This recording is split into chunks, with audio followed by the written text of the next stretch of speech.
One. Up for big, yes. Okay, let's do the countdown.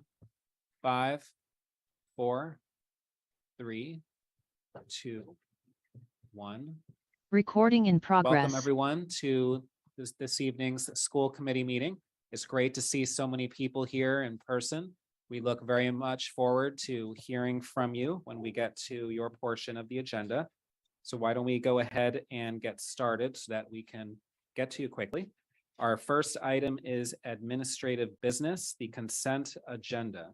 Would someone like to move the consent agenda? Thank you, Suzanne. Is there a second? Thank you, Andy. Suzanne, you're out. Did you want any discussion or? Does anyone want to bring any particular item up? No? Okay. I just wanted to point out we're voting, including some trips, and that we do have partial and full, well, I don't know if they're full, but anyway, some scholarships for students who may need them. And so when there's an opportunity to take a trip and you would like to apply, I just want to make sure people know that they do have some financial aid for that. And those two trips that we are voting on are to New Haven, Connecticut, and also a Brookline High School trip to Italy for April. All right, Suzanne, your vote? Wait, Yes. I'm sorry, David. Yes. Sorry, Helen, Yes, David, can you hear me? vote, Helen? I said, oh, I'm sorry. Yes, I said, you can't hear me? How about a thumbs up for a yes? Can you hear All us? right, Stephen? I don't Thumbs up think for a they yes? can. I can hear you, Stephen. Yeah, there's something wrong with the audio. Yeah, Well, we've got I'll text Robin. thumbs I down. think she's realizing it now. You voting no, Stephen? No, I want to talk. Oh, he's trying to say All right. it can't be heard. Sorry for the technical difficulties. I actually have a question about the consent agenda. Helen, you can hear me, right? Yeah. Okay.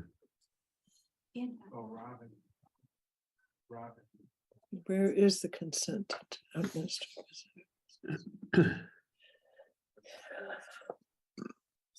Is it on one of the, One of yours, so I have a question for you.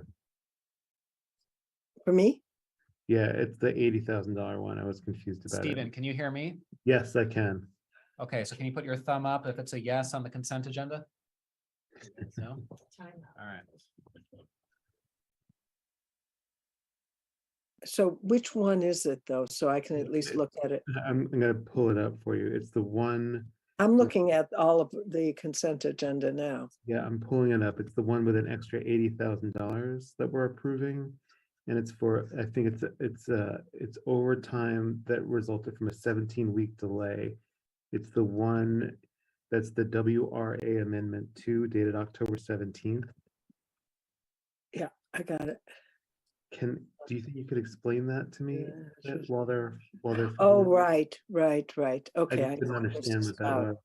Yeah. I think we're live because I can hear you guys too. Oh, thanks. Just to let you know. Is that time? No, I think it's just we can hear ourselves. but Oh, so we're they being can hear us. broadcast actually, Helen. We're being broadcast live, but the room can't. Oh, that's hear. right. Right. So just wanted to cut in there. Sorry, guys. Just wanted to let you Oh, know. Thanks. that's fine. That's fine. Thanks, Ty. You're welcome. Bye. So maybe we should wait until the room can hear us. Yeah. Robin? Oh, they're not hearing us. Huh. Let's just give them a minute. I'm sure they'll figure it out. Yeah, sure.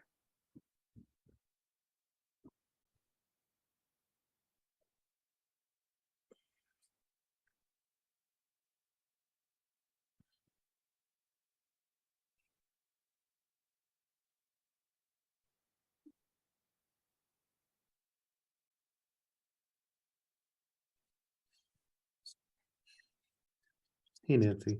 We're waiting for them to figure out the audio. Okay. They can't hear us. We can hear ourselves here. And people at home can probably hear us.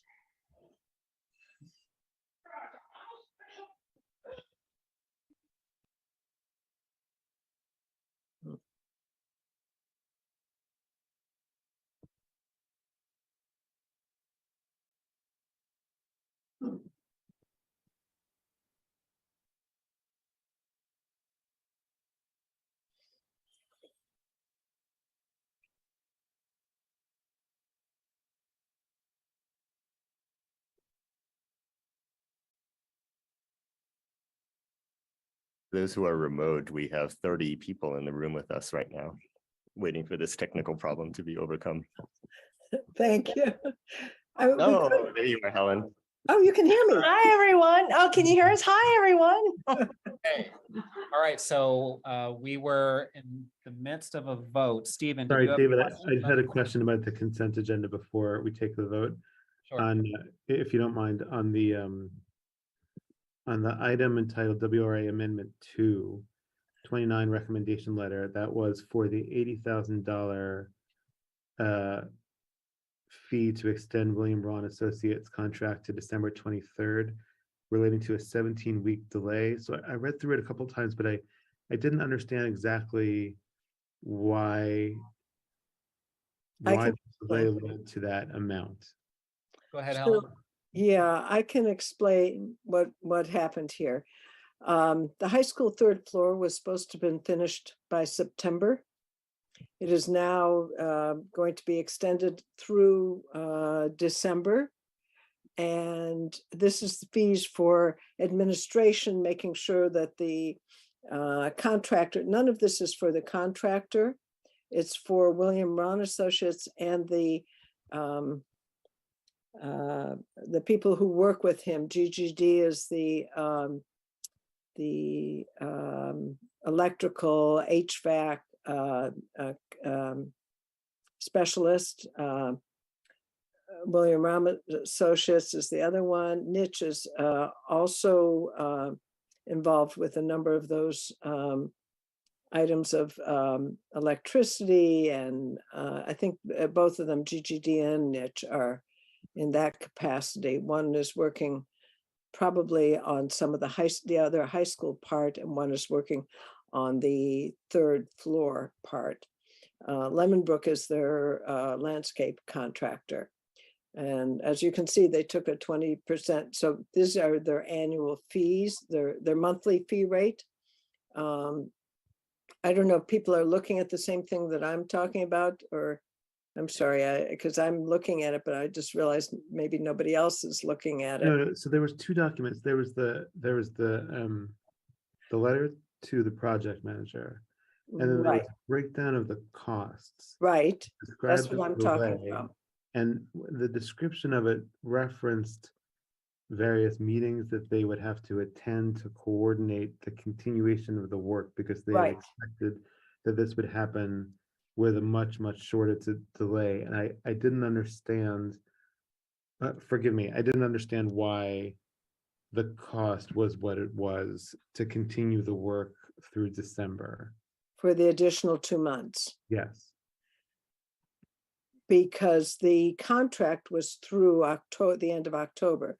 The schedule and everything was based on a contract through October. And the contractor has been unfortunately somewhat slow and not finished his work. And so they can't be done because we need them to inspect and administer and make sure that things are done to specifications. Does So that make sense? I understand that the delays have resulted in their needing to work beyond the original period of performance. But what are they Yeah. actually doing for those additional 2 months that requires that $80,000 outlay? So Oh, here it is. The document that I'm looking at is the 2022-10-03 contract amendment number 29, third floor Right. schedule extension. That's what it was. it says cost breakdown below. Yeah. Is that the one you're looking at? That's what that's I was right. just going through, trying to explain it, and they're actually taking a 20% fee reduction for this project, for the additional months. And that seems reasonable to you, Helen?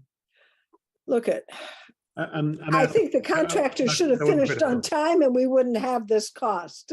Let's put it that way. So am I happy? No.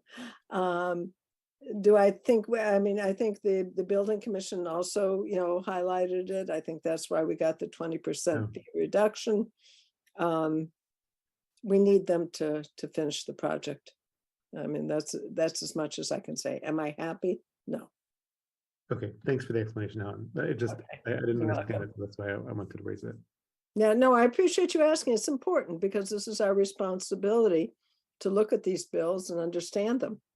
And I try and do that when I'm at the building commission meeting. I listen to what the building, because they go over, the building commissioners are the first, just for your information, for everybody else who's listening. The building commission is charged with being the fiscal agent for the town, making sure that funds are spent appropriately. Tony Quigley is our project manager. He goes over these too. I sometimes ask questions at the building commission about these things if there's something that just doesn't smell right. But for the most part, they're the ones who approve it, and then we only approve it after they've approved it. Okay, Okay. thanks, Ellen. I vote in favor of the consent agenda. Thanks, David, for letting me take that time. Okay, Nancy, your vote? Abstain because I'm not sure what I'm voting on. We're voting on the consent agenda, but that's fine. You can. Oh, certainly yeah, abstain. no, the consent agenda. Yeah, I vote yes. Okay. All right, so that's unanimous. And now we move to the superintendent's report.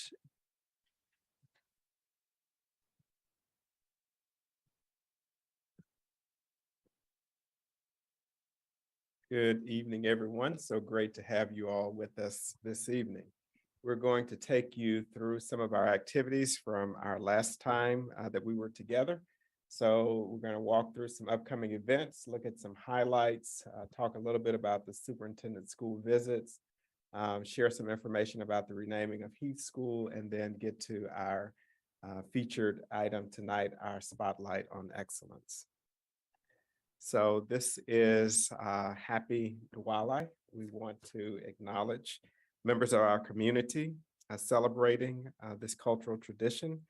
Diwali is also known as the Festival of Lights and is the most widely celebrated Indian festival. It signifies victory of good over evil and is not only a Hindu festival, as it's celebrated by people all over the world. So we want to acknowledge that celebration. Next step is our several cultural observances as well as celebrations in the month of November. First, we have National American Indian Heritage Month, which is November 1 through 30th. We have our upcoming Election Day professional development for our staff. Our entire district staff will come over to the high school and participate in that professional development. We have a Transgender Day of Remembrance, which is identified as November 20th.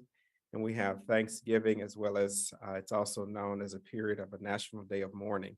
And then we also have our parent-teacher conferences that are slated to begin on November 9th. The Office of Teaching and Learning has launched focus groups with staff, students, and families pertaining to our middle school, our middle level grades review.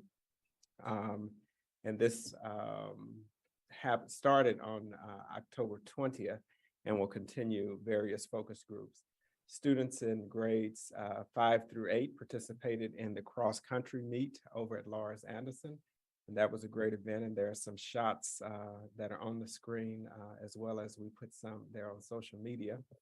And then our social emotional universal screening survey for students in grades 3 through 12 began this week. And so those are a few of the items that we want to bring up for the community's awareness. Superintendent school day visits are off and running. You can see several visits that were recently completed. And I think fittingly, we have Driscoll in the house with us tonight. And we're also featuring them on some of the images from our recent visit over there, as well as a shot from the Lars Anderson event, as well as the Metzger Fellows. And so again, for those who've not heard the Superintendent Day visits, I'm going to each school community and spending the entire day there, from morning drop off to afternoon pickup and dismissal. And so it gives me an opportunity to get a feel for what the school culture is like. I'm in classrooms and I'm taking lots and lots of pictures. but I'm so immersed in what's going on in the schools that I'm forgetting to tweet them out. So at some point, we're going to have a collage of the wonderful pictures that I've taken over the course of the semester. And many times I get so immersed in it, I actually forget to take the pictures because I'm so immersed in what the teachers are doing with the students, as well as the students sharing their experiences. So lots of great opportunities there to talk with staff, as well as engage with our students. So tomorrow actually is, I'll be at Lawrence, and I popped over today, this afternoon. Also for Lawrence, they had their Japanese festival, that annual event. And I'll be at Lawrence all day Friday, and then I'll be at Runkle on the 1st. Over the past 10 months, and so now we're going to talk about Heath School and renaming opportunity. If you recall, last year, Heath came to us with a proposal, with the idea that they'd like to, as a community, engage in a renaming process. And so over the past 10 months, members of the Heath School community have engaged in a collaborative process to rename their school. The Historical Association of the Heath Family with Slavery has made it increasingly difficult for that community, students, staff, and neighbors to uphold shared values and equitable opportunities. The process will follow a similar process, a similar structure as that used in the Coolidge Corner renaming process in the 18-19 school year, and will require approval from town meeting in the spring of 2023. So that's a process that Principal Sebelius and the Heath community are currently working through. And last, but certainly not least, we are here tonight to shine the spotlight on excellence on the Driscoll School Keep Club. We are pleased this evening to welcome members of the Driscoll School Keep Club who are here in Town Hall joining us in person. We are so grateful to Principal David Euclid and to Ms. Francesca Stark, 5th grade teacher and Keep Club coordinator, for joining us tonight.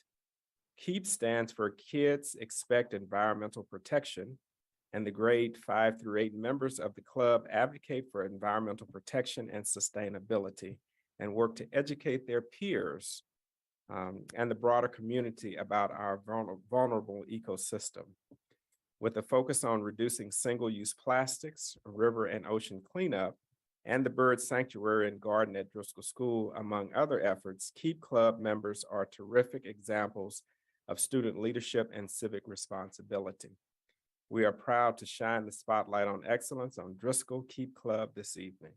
At this time, I would welcome to the podium Ms. Stark, Mr. Euclid, and the Keep Club representatives so that they can share a brief snapshot of their important work.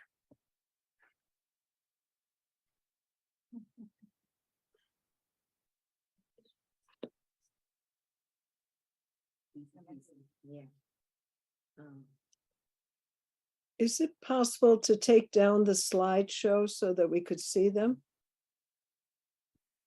They're actually, Helen, I think they're going to go through some of. Oh, the okay, then never mind. Yeah.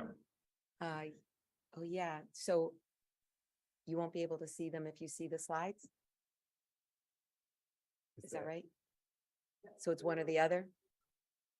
To you, it's just, you're very small. We could see both. We can slide it in the middle, Helen. so They're we can more see both. important.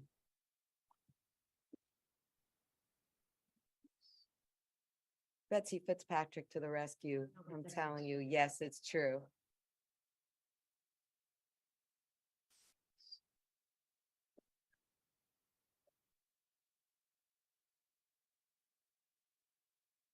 Okay. Yeah, I'll see my chin. Okay, better to see them, but okay. So, We'll take it off when you're done with some slides. okay, yeah, all right. Good evening, everybody. So good to see a full house in person. I love many people in this room. I don't know some people in this room, but I wanted to introduce, although you did such a fine job, Mr. Guillory. I didn't expect the excellent introduction, not that you wouldn't have, but basically Mr. Guillory said that this is the Keep Club. It's been in existence since 2015. It's its 8th year, and we've been waiting for a time because of COVID to present some of the work that the Keep Club has been doing. And so we were going to do it in the spring and then things got put off. And then this fall on the fall equinox, we had an expo. And the people who are here tonight, most of the people here tonight and others spoke at it. I'm just gonna change the slide. So that's what it said there. We had a full house. I don't know if you can see there. We don't know how many people, but you can count yourself a little bit. It was a full house, families and students and everybody showed up. We got lots of quotes, but one of them was from our former principal, Carol Schracht, who said, and I quote, "I went to the expo and learned how much meat production is harming our earth. It was really startling. I stopped eating beef that night. The keep cuds are changing the world." And with that, I now want to introduce you, our members. So if you guys want to come up in order, oh, I'll do the slide. Okay.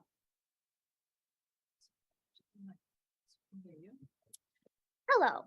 Well, some people think that I'm Callista Garms, a 7th grader at Driscoll School in the Keep Club and who participated at Keep the Earth in Balance Expo.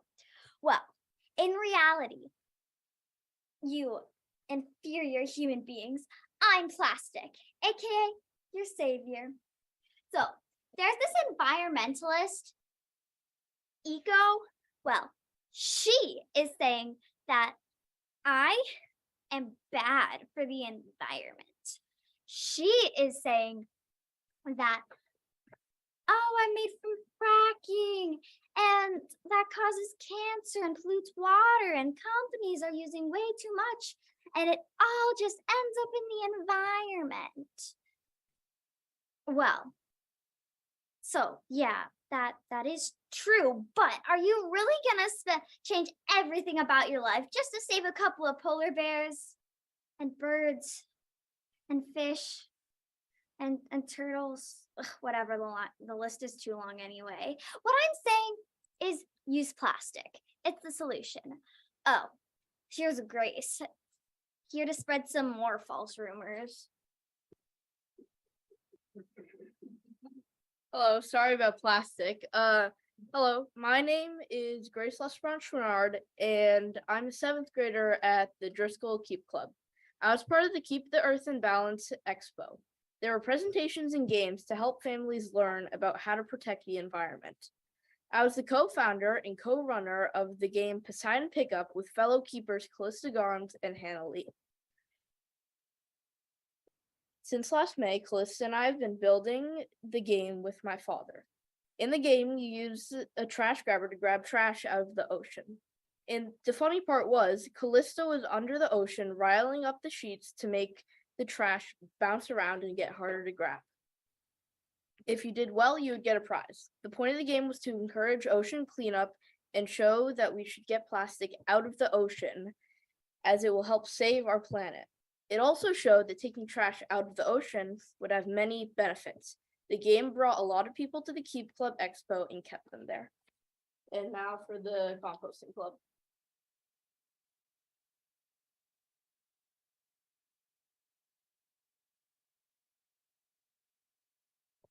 Hi, I'm Katie. I'm Ari. And I'm Alice. We're from the Driscoll School Keep Club and we're the leaders of the composting committee. Our mission this year is to get the Brookline community more involved in composting. Composting is a great alternative to throwing away trash that would end up in landfills and incinerators. Composting also leaves you a great fertilizer for your plants. We use black earth compost, which makes it super easy to waste less. All you have to do is put your compost scraps in a bin outside your house for black earth to pick up once a week on trash day. Don't forget, there are some rules to composting. For example, you can't put a tissue or napkin that you blew your nose in, or it will contaminate all the compost that you've, like all your food scraps. It'll contaminate all of that and you won't be able to use it. We are working with Katie Weatherseed and Chema Medhat from the DPW. Together, we are trying to get schools and families more involved in composting. To do this, we need your help. The earth is in danger and we need to do anything we can to protect it. We would love to begin working with you to implement some easy changes into the daily routines of the Brookline Public Schools. Thank you.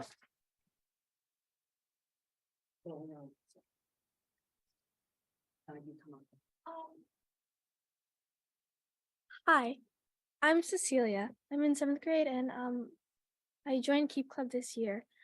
I'm in a new committee that focuses on the impact of fast fashion on the environment. Fast fashion is like cheap fashion, it's easy to come by and hurts the environment and the people who make and use it.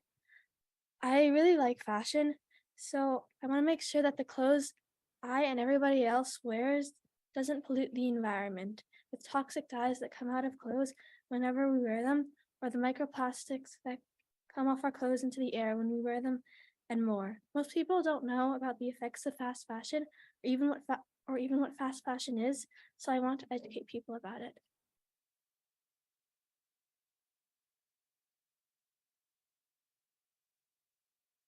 Hi, I'm Noah and I'm in 7th grade at Driscoll and I'm a member of the Keep Club.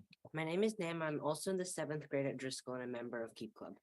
One day, Miss Stark was talking about how hard it is to get beverages at Whole Foods without getting plastic, and suddenly I had an idea. Since their brand is called 365, I thought we should make a petition and get at least 365 signatures to get them to stop using plastic caps and reduce plastic usage from their products. On the Whole Foods website, they stated the following: we're committed to reducing single-use plastics in our stores because it benefits our environment, customers, team members, and suppliers. So a bunch of the Keep Club members went to the Whole Foods just down the street from Driscoll. Even though they are committed to reducing single-use plastics, it was almost impossible to find any beverages that did not use single-use plastics. You may not know that these small caps are filling the bellies of birds and whales and other sea life. This is not good for anything.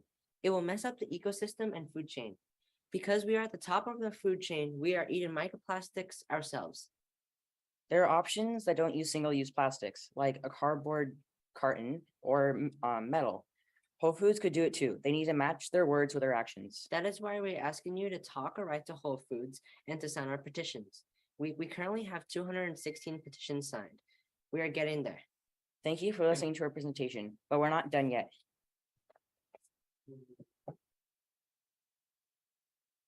We can get an order. In the future, we will be writing articles about fast fashion, whale entanglement, and the lobster industry and others. We have a huge cleanup crew cleaning up and auditing litter. We have kids interested in legislative work who will be learning about passing laws in the Brookline environmental warrant articles.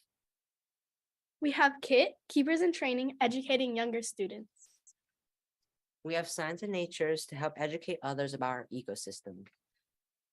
We have merchandise alternative groups helping to make events single-use plastic free and composting available. And they are making podcasts, PSAs, and movies, including the completion of Eco versus Plastic, a documentary starring me, Plastic. Enjoy failing to stop me. Thank you.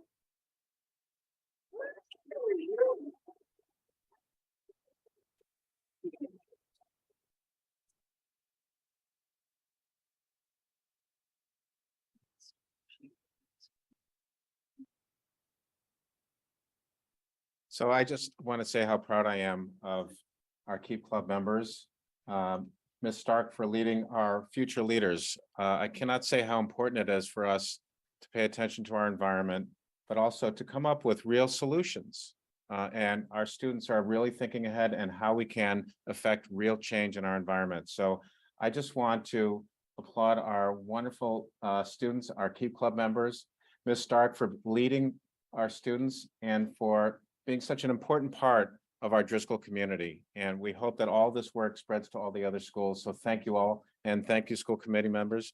And thank you, Dr. Gilroy, for giving us this time this evening. Thank you.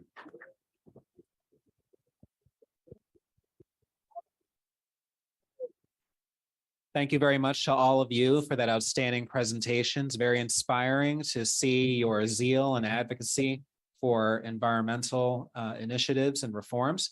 I'd like to turn it to other committee members. If any of you have questions, comments. Go ahead, Neil. Sure, I could start. So as you may know, it's currently up in the air. It's being discussed and no decision reached yet on whether the new Driscoll field will have some artificial turf on it. I'm wondering whether this is a topic that has come up in your discussions, whether you plan to take a stand on this. So we have decided not to take a stand, mainly because it's very controversial and many people, even in the Keep Club, have many different opinions on it. And so we've decided that it's better just to leave everyone and have their own opinion. And if they would like to take a stand, they can feel free to learn about it, but there's also nothing wrong with preferring a turf field. Thank you. Any other questions, comments? Well, Suzanne? yeah, if you don't mind, I just want to say thank you. I really like, Ms. Stark, how you encourage them to find their area that they want to investigate. Fast fashion is not something I think about very often, but I have been thinking about it recently. And I will just put a plug in for my son, who has a business that's going to be looking at all the returns that go to like fashion and also even like Amazon and stuff. I mean, he's not working with them, but the idea that 40–50% of all returns end up in landfill. And so there is much work for us to do. And I really thank your group for thinking outside the box and trying to come up with solutions that make a difference. So thank you to all of you for that. Nancy? I just wanted to say, I cannot begin to tell you how impressed I am by all of you. I think that a lot of people can learn from you. I learned a lot just in this presentation. I had a terrible day today, and this just made my entire day, if not my entire week. I'm proud of you. I'd like to support you in any way that I can. To expand, do we have plans to expand this to the other schools? I mean, this should be something that should become a movement, and I would like to do everything that I can to make that happen. Well done to all of you for for finding your voices, for making them heard. And I actually, this is where the future of our schools and our state and our country should be going. So well done and congratulations. And I'm very, very proud of you.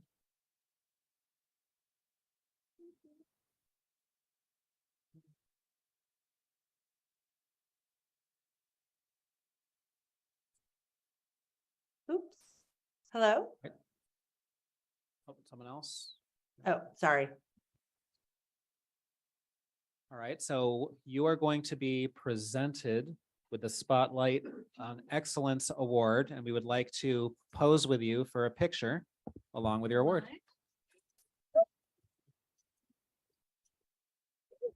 Oh, I wish I could be there.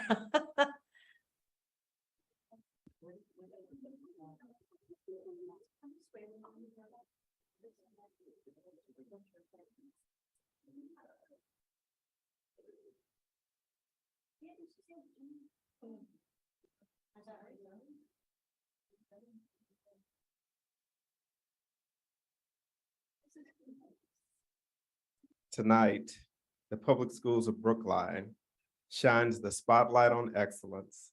It's awarded to the Driscoll Keep Club. Kids expect environmental protection with appreciation and gratitude for your environmental advocacy, peer leadership in the Driscoll school community. We present to you the Spotlight on Excellence.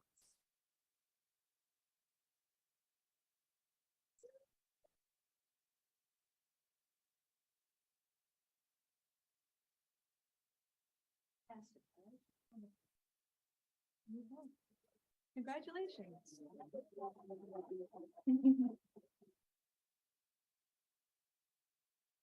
Thank you for coming to the meeting. Thank you for setting it home. Oh. All right.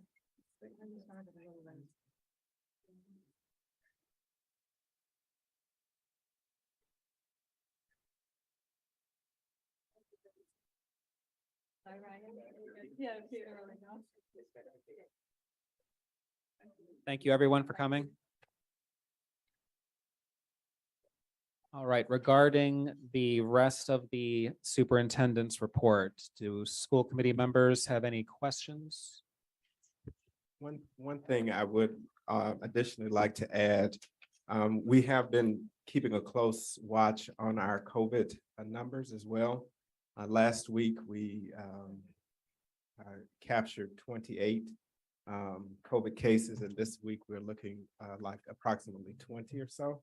And Segal, our Department of Health Director, noted that Brookline is experiencing a dip in wastewater numbers as well. So we just want to keep the community informed that we are keeping track of our COVID situation.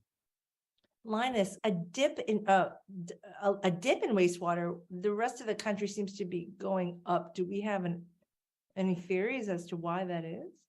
I didn't get any additional clarification from Segal on that, but just before the meeting, she shared that information with us. Okay. Thanks for keeping us updated. Helen? Yeah, Sorry, Stephen had his hand up first, then Oh, Helen. sure. What's the timeline on the Heath renaming?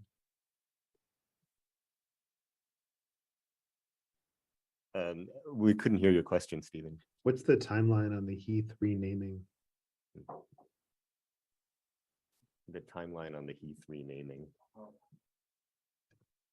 So that process is currently underway in the Heath community, and what Dr. Sebelius will do is once the community has gone through the process of identifying a replacement name, then they go through the petitioning process, the warrant article process to get it situated for the Maytown meeting. But the goal is for them to get a name removal and also do a name replacement at the same time. So that's what they're aiming for.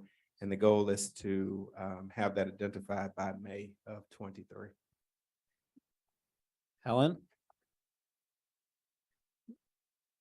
I had a question and now it went away. So, and Stephen went first. I'm sorry. COVID. Oh, thank you. COVID helped.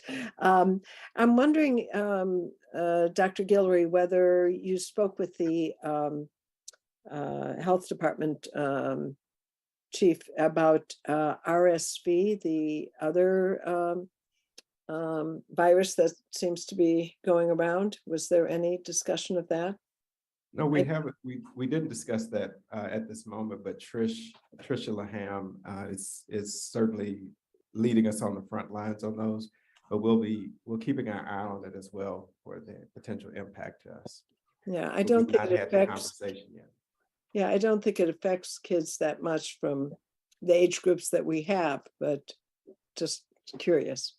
Okay, thank you. Any other questions? David? No? Suzanne? Yeah, it's not a question, it's just a comment, and it really is not, it just reminded me, Dr. Guillory, you're visiting schools. I think that's wonderful. I just want to say thank you to all our schools. The school committee members are also visiting schools these 2 weeks. And everybody's just been so warm and welcoming. And I know it's taking time away from our school administrators and our office administrators, but I do appreciate the warm welcome. And it's just a gift to be able to go into the schools and have a tour. So I just want to say that publicly. Thank you. All right. Anyone else? Nancy? I just wanted to say I second that, Suzanne. I think it was really wonderful to go into the schools and see what happens on a day-to-day. And I just wanted to say thank you as well. It was great. And I hope we continue to be able to do that. All right. Now, later on this evening, we are going to be discussing some policies that will be up for possible vote, including a couple of rescissions, as well as a possible vote on a public schools of Brookline sustainability policy. But before we get there, we have a member of the audience who would like to provide some remarks on that policy. So welcome, Mr. Ezra Kleinbaum, Brookline High School students. Hi, everyone. Thank you so much for having me this evening. As Mr. Perlman said, my name is Ezra Kleinbaum. I am a sophomore at Brookline High School, and I use he, him pronouns. First of all, I just want to note how amazing KEEP was in the KEEP Club, and all the work that they're doing is really, really cool. And I think that this policy, which looks amazing, really supports what they're doing and the things that you voiced about what they're doing and is really consistent with those values. I think it looks like an amazing policy all around, and I know a number of members from Brookline High School's Climate Justice Club does too, including faculty advisors. And I've also looked at it with a number of town meeting members who have been very supportive. So I would strongly encourage you all to support this policy as it is. I think it looks really strong, and I really appreciate that you're all taking the time to consider it and listen to me tonight. Thank you very much. Thank you. Now, Robin, I understand that for our special town meeting warrant articles public hearing, that the petitioners are not going to be available until 7, correct? That's for both of them? Okay, so why don't we then go to budget updates, since our other conversation is going to be longer. Mariah? Is this working now? I think it is. Thanks, David. I apologize. I was running late and I'm a little scattered in my mind still, so I'll try and center myself. And if we start a little choppy, I hope I'll get a little more into it as we go. So I think what we're going to do is most of these topics we had covered at our finance meeting of last week. Was that last week? And we're going to review them again because it's some useful, important information. And then in particular, there's a budget development calendar and budget development guidelines that were on the second reading, and we can do a possible vote of those. So I'm going to start off with the FY22 final financial report. Is there any way, Robin, do you mind? Can you put it up on the screen? Okay, thank you. Just because I want to make sure anyone who's watching at home can see what we're talking about.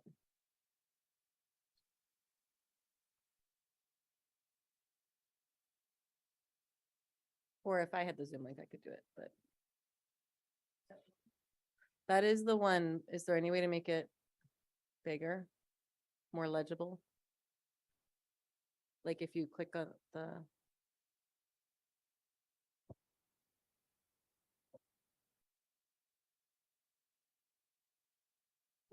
do you want me to join the Zoom, and then that way I can present stuff and talk through it? That way it'll be easier for me as a presenter. From there, is that okay? But you need your, or is that the presentation? Okay, perfect. Okay. Okay, great. Thank you. Apologies, everyone. We'll get there. Okay.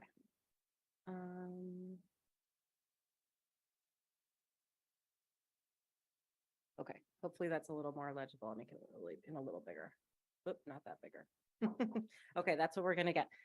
So I just want to start by talking about the FY22 budget recap, which was the first item on the budget discussion tonight. And I was really excited to receive this report from our consultant, Ruth Burdell and Linus. As I mentioned last week, because of, for varying reasons, we actually haven't gotten an end of year report for the past couple of years. And so it's really great to receive this report this year. And one of the things, and I'll go through this in a minute, that I'm really excited about is the level of detail that it gives us and the opportunities that it allows all of us as members to really understand the financial situation. So there's actually 4 pages here, and I'm just going to start on the first page. And I'm going to show everyone what's going on. So this first page that you see is the what's called the, and here's the school committee operating budget. These are the funds that come from the town for public education.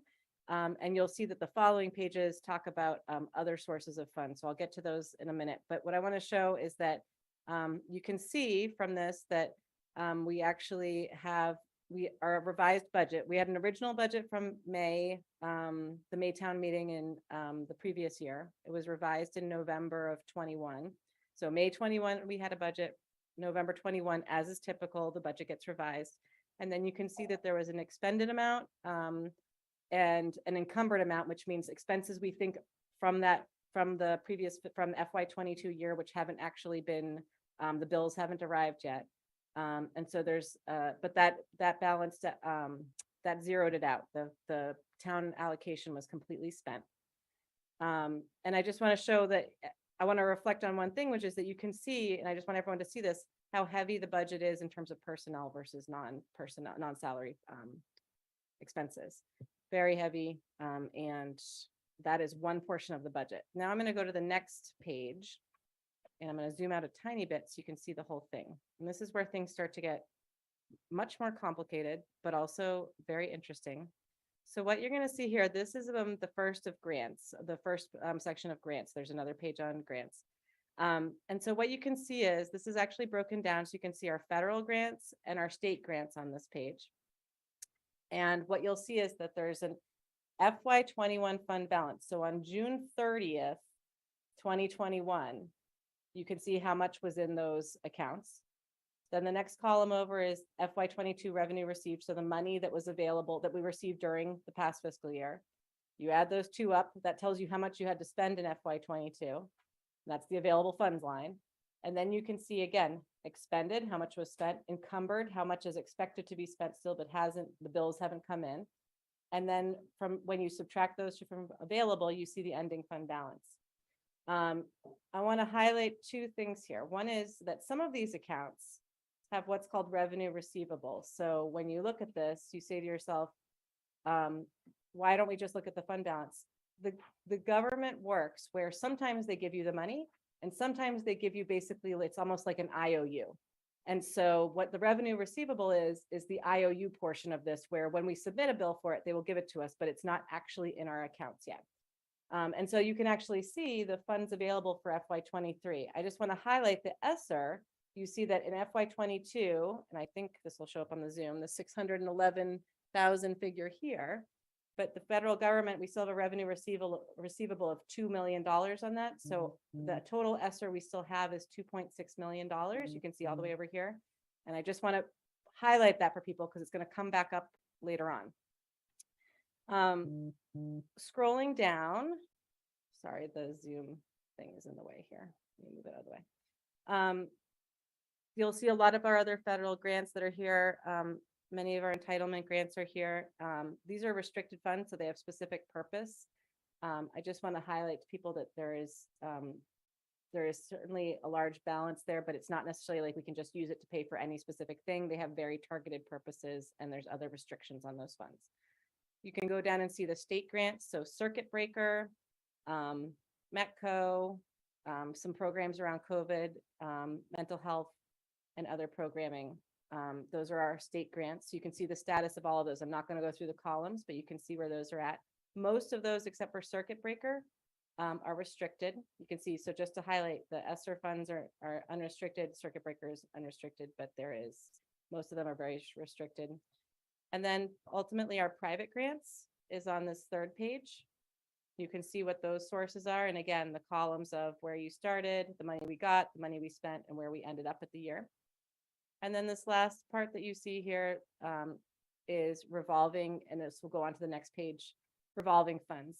I want to focus on the first three of these, which are food services, BEEP, which is Brookline Early Education, and BASE, which is Brookline Adult Ed. I want to highlight two things. One is that the FY21 fund balance for each one of these programs was much lower than the FY22 ending fund balance. So what that says is that all of our largest three programs were in a much better financial position than they were a year ago, which is great news for all of us. We should be happy that these programs which were struggling in different ways during the pandemic are having a return to better financial situation. I just want to highlight too that particularly food services, my understanding is this, if you look in FY22, they had a $4 million revenue, which was the greatest revenue ever taken in by food services, which is great because it's really talking about management of the program and making sure that the offerings are attractive. And that's also certainly helped by federal and state programs, which are providing reimbursement for students as well. So the students are actually eating lunch at school and the federal government. And then now this year, the state government is picking up the cost so that to families, the lunch program is no cost. You can see the other revolver funds here. Most of them, as you can see, are much smaller. And then on page 4, and you can see that these a couple more here. On page 4, one nice thing is that you see an all funds budget right at the end here. So at the very beginning, we looked at just the town funds, but now you can see that our total funds, and there's about just under 139 million here. That was the total PSB budget for FY22. Any questions on this? We discussed it at finance too. There was a couple of comments. The one thing I would add is that I found this, even having been, hang on one second, Nancy, having been deeply immersed in the budget for the past couple of years, this was a really great synopsis, I thought, of the end of the year financial position. And it's my hope that we will start to receive this report, of course, hopefully with some refinements as time goes on every year. Nancy, you had a question? Other than nothing, other than, oh my gosh, this is awesome. The clarity around this is like, I've been looking for numbers like this for the past 10 years. And so I just wanted to say thank you. I don't think this was an easy task. And I just wanted to say, this is awesome. So thanks, Mariah, and to everybody who put a lot of hard work into this. Julie, thanks to the finance team and in particular, Ruth. Absolutely. Assembled this. So absolutely. Thanks to everybody. This is awesome. This is really, really good work. Any questions or, oh, go ahead. Susan. Yeah, so Mariah, if I'm looking, I'm on page 2. Yeah. And total ESSER. Yes. So would I add the 3.2 million from after 22 and the 2.639? I mean, what's our total ESSER for the? Our total ESSER, now you're going to make me do math and it's going to be tricky. Our Okay. total ESSER, I believe, is the 3.2 plus the 2 million, which is still owed. So see, actually, I should say the available funds is the 3,388,657. That's how much we've got before FY22 plus how much we got in FY22. And then if we still have $2 million to go. So it's about $5.4 million total, I believe. Is that minus, does that add up with, yeah. Okay, so we have for this year, when We had FY20. total $5.4 million. Yep. And we have leftover or still to spend 2.6 2.6 million. million. And how do we have to spend it all this year or? There, I believe it's by October 31st, 2024. So we Oh, I have, think it's December, it could be, actually. it's partially through the year of FY24 is my recollection. Correct. ESSER 1 should be totally expanded by now. ESSER 2 Yeah. should go out this year, and 3 goes out. Right, so you do have a 0 next to ESSER 1. Well, we have a 0 for revenue receivable still left. There was a tiny balance still in there, but I'm sure it'll be expended by the time it, Yeah. remember, this was as of June 30th. So Okay, it's gotcha. still time to go. Yeah. And then when, I think I asked this at finance, under federal grants, right under that, because it's restricted, it's not listed, but those funds are there. Yep, and that's Okay. one of the things we'll refine in the future, I think, just to make that a little I clearer. just, Yeah. if anybody's looking, I wanted to make sure Agreed, that they understood agreed. that. So thank you for that. And Um, in the revolving funds, we don't know, those aren't recurring at all. I mean, they are, but we don't know what that will be. Those are every year is kind of a, Well, we have projections on them. I mean, Okay. certainly, for example, BEEP, we know how many students are coming, for food services. We have a sense of how many students. We know how many students are in the system and an average of, sort of meals per student or Yeah. something. We can do some calculations. Yeah. so the funding and the FY22 ending fund balance, that's kind of what's in there right now. Or As of June 30th. June what 30th. was in there. Yep. But that is spendable in this fiscal year. I mean, those, yeah, okay. Yep. Thank you. Helen's got a question. Oh, Helen. Thank you. Thank you for this. I think this is really important. A couple things that would be good if we had the total of how much we get in federal grants. I don't think I see that here as a total, but maybe it comes at the There's end. total grants, but it's not broken down by each subsection. Okay, then that's fine. That's fine. That's good enough. And the other thing I wanted to point out in the revolving funds, there's 2 smaller revolving funds Mhm. that for the first time in my recollection have a positive balance, that being the athletics at the high school and the summer school. Summer school, right. Which to the best of my knowledge, we've almost never had a positive balance in those areas. And so kudos to those who have managed to do that. I think you're right, because if you look, the previous year carry forward was 0. So. Mhm, Yep. right. So it really struck me. David. Seeing these robust levels with the revolving funds, do we think that these levels can be sustained? In some areas, like the BEEP revolving fund, obviously there's some fact metrics that can help us predict what it'll be. But some other ones, like food services, for instance, would seem to possibly be a little more in the air. So what's the thinking in terms of how we can try to stabilize at these high levels? Linus, do you want to take that, or you want me to take a crack? I'll go. So I think one of the things that we're asking, and this is some of the work that we're thinking about with Ruth, is asking what are healthy ranges that should be in these accounts? You know, what's the minimum, medium, and sort of maximum? And Yeah. so once we get some understanding of that, we'll know better how much should we be. Yeah, because I think you don't want to have a huge war chest in some of these accounts. On the other hand, these accounts allow us, when they are actually self-sustaining, they allow for us to do things like charge custodial costs to them and other sort of costs that are related to their purpose. For example, food services, and then those costs aren't borne by the operating budget. So I'm just happy at this point that we are looking like we're running positive, and now the next work of stabilizing and all of that.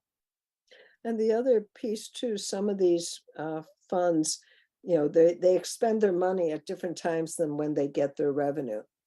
So, you know, some of it may not be exactly the way we're looking at it. Well, but that's true, but also the point of having the FY21 fund, essentially being able to compare June 30th, Good 2021 point. to June 30th, 2022, hopefully take some of exactly what you're talking about of the timing out of it, because they should Yes. all theoretically be at the same time in their annual cycle, whether they're a summer program and they haven't paid the summer staff, but they've taken in the revenue or Mhm. what, right?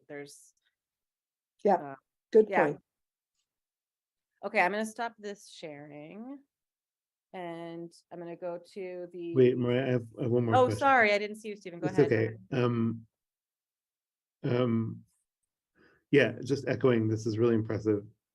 It's really amazing how much has been turned around. I was having the same thought that Helen was about everything looking healthy, except about base. It's just really impressive how much base is turned around. Also, my question is about ESSER.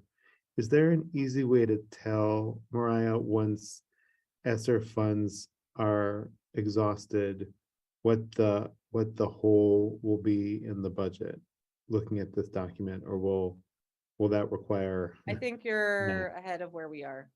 Okay. Is that? Thanks. Yeah.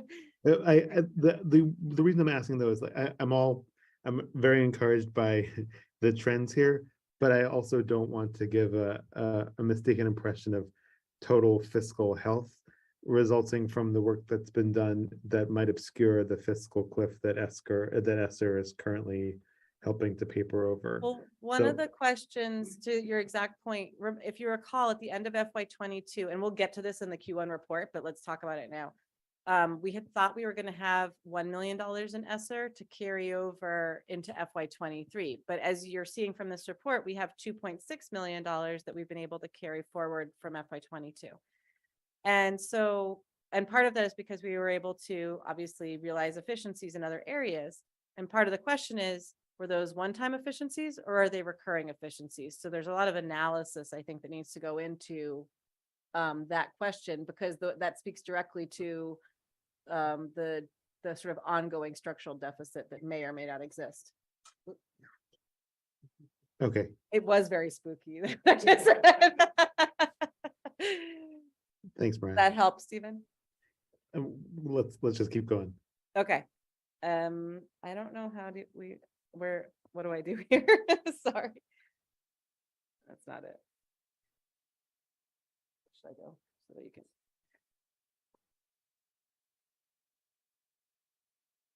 Are they all open in Acrobat already? Yep. Oh. I want the F3 report. The FY23 Q1 report. So the table and the other one. Sorry.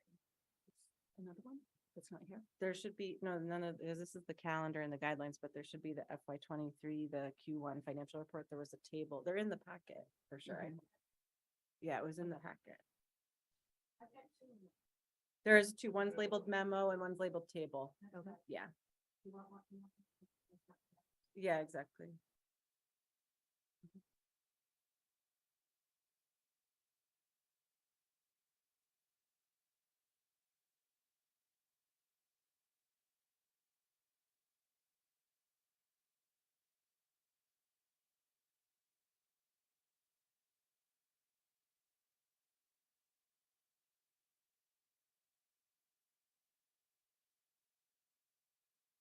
Are you ready to do it from there? Okay.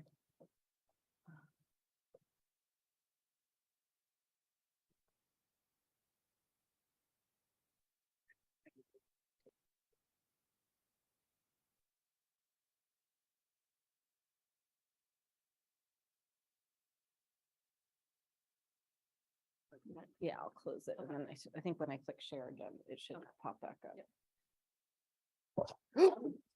You okay? I'm glad you're okay. Okay.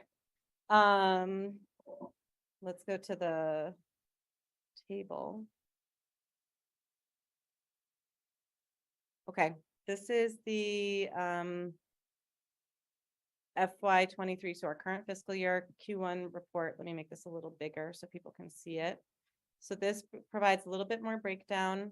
As you can see, again, similar columns, budget. What's the budget? There is no revised budget yet because we haven't gotten to town meeting. So the budget as of last May's town meeting, how much has been expended, encumbered, which is to be spent, but there's sort of a placeholder there for that, and then the balance available. And you'll see the breakdown from these different areas. And I just want to highlight the outside services and contracts, as you'll see, is currently has a surplus, and I'll talk a little bit more about that in the report that we'll see in a minute. And you'll see that that basically is translating right now to an estimated surplus right now of $881,000. And trying to think if there's anything else that we want to talk about at this moment here. Right here, the 880,999. Yeah, yeah. And so that's the good news. At finance, we talked about how it's a little bit hard to understand.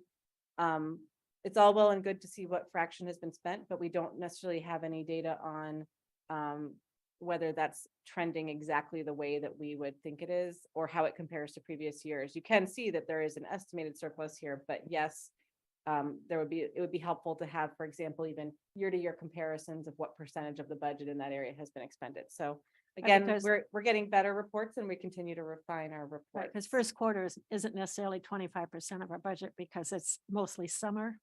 Because in the salaries, right, that could be true, but then in some of the non-salary expenses, you might think that you would sort of have front-loaded a whole bunch of your supplies to have them in place for the year. Correct. So we're continuing to refine that. I'm going to pull up the memo that goes with this from Ruth Burdell to Linus. And it's short and sweet. I just want to bring us down here. As Ruth mentions, and we discussed earlier, in closing out FY22, we were able to carry forward a greater portion of the ESSER funds than originally anticipated, and that is good news. And then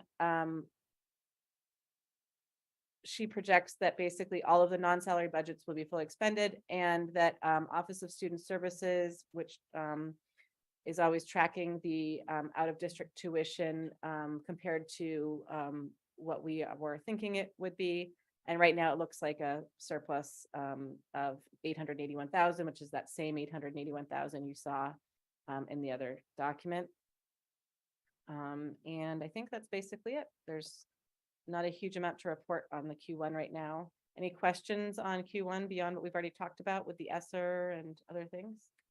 The only added thing, Mariah, is that additional 14% that will be impacting us But that's for next year, right? Not for this year? for next year. Yeah, next Yep. year, right? We haven't, because Budget, that's in the yep. guidelines. Yeah, Yep, that's not in okay. this section yet. Yes. Okay, so I'm gonna close that one. Well, I have a question about that. Oh, sorry. Dr. Guillory. Go ahead. Well, I thought there was also the possibility that you can get an increase even this year without much notice. Is that true for our At audit? any time, they can, you go ahead. No, Nico. no, no. Okay. That's true. It can be. Yeah. So but- what was the 14%? I didn't read it carefully. So that's. No matter what, we're getting a 14% next year. That's what it's projected at. And so Okay. that cost normally increases about 2% for Uh-huh. districts. And so for us, that translates into about 1.2 million is what we are estimating as an impact or a hit for our FY24 budget. So that's out of district placements would go up about $1 million or For $1 those million private places. for those private placements. So and that's in the guidelines, right? The state, I've learned a lot more about this now as it's been a significant increase, and the state apparently controls the tuition increase for these programs, and the typical increase is less than 2%. However, and we'll talk about this in just a moment, the memo came out where the 14% Right. increase.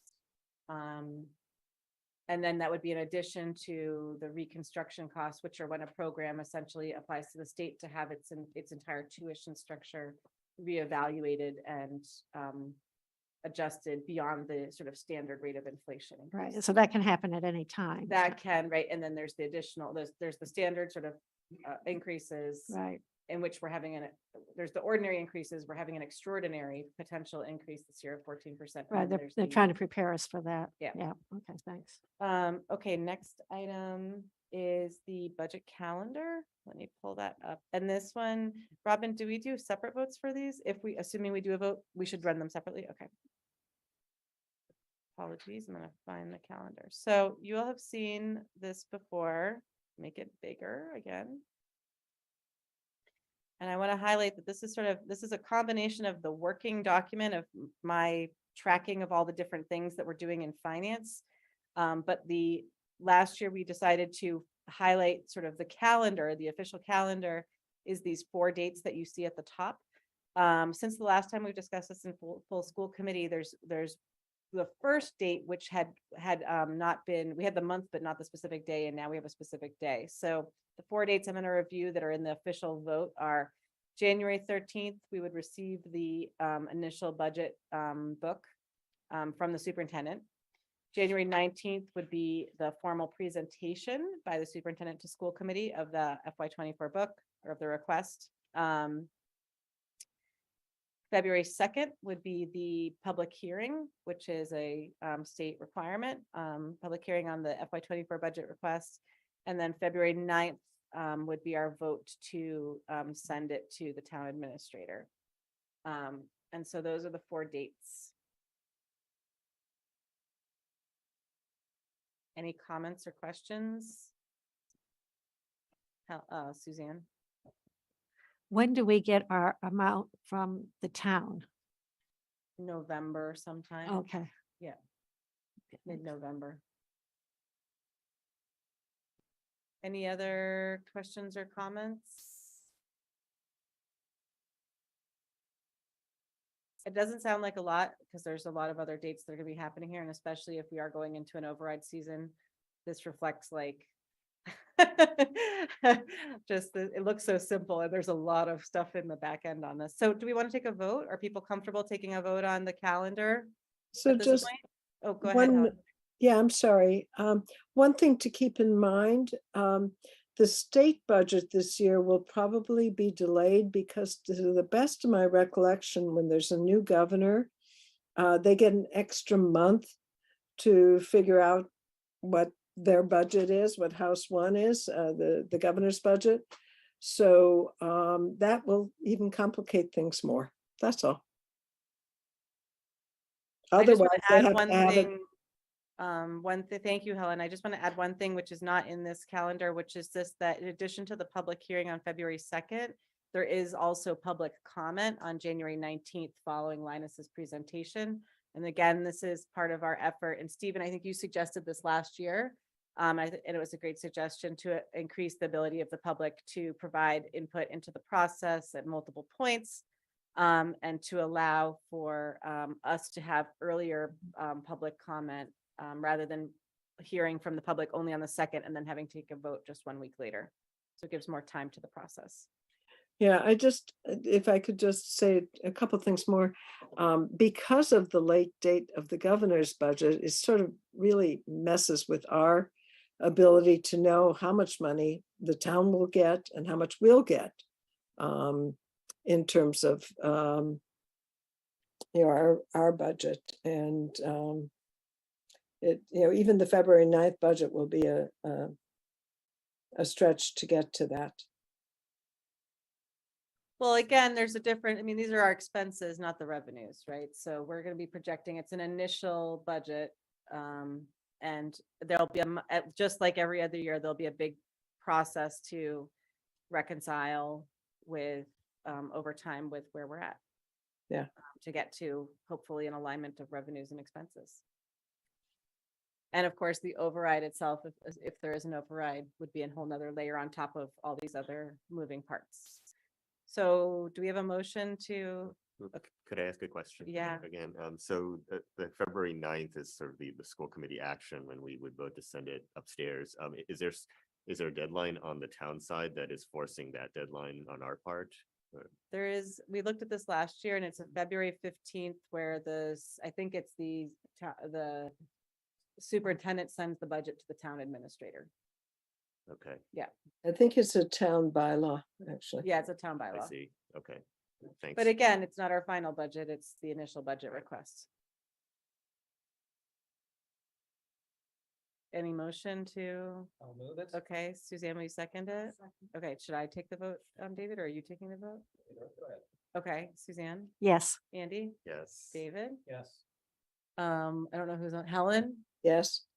Nancy? Yes. Stephen? Yes. Is anyone else there? That's it. And I'll vote yes. Okay.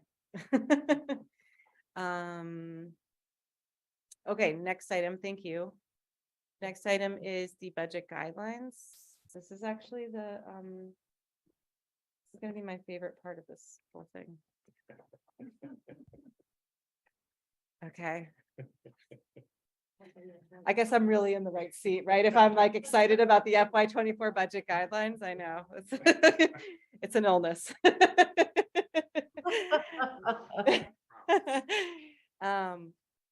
Okay, so very excited about this year's budget guidelines, and I'm going to walk us through. These are from Linus to the committee, and I want to highlight some things. Obviously, we're not going to read it, but we'll highlight some points. Last year, if you recall, we went from a one-year budget guideline to a multi-year budget guideline. So I just want to highlight that this is FY24 to 28 budget guidelines. And the nice thing about that is that we start to think about multi-year planning and start to really have some longer term goals that we can focus on. I'm going to highlight one other point too, which is this builds on the multi-year strategic planning or the multi-year budget guidelines because the strategic planning has been deferred for several months.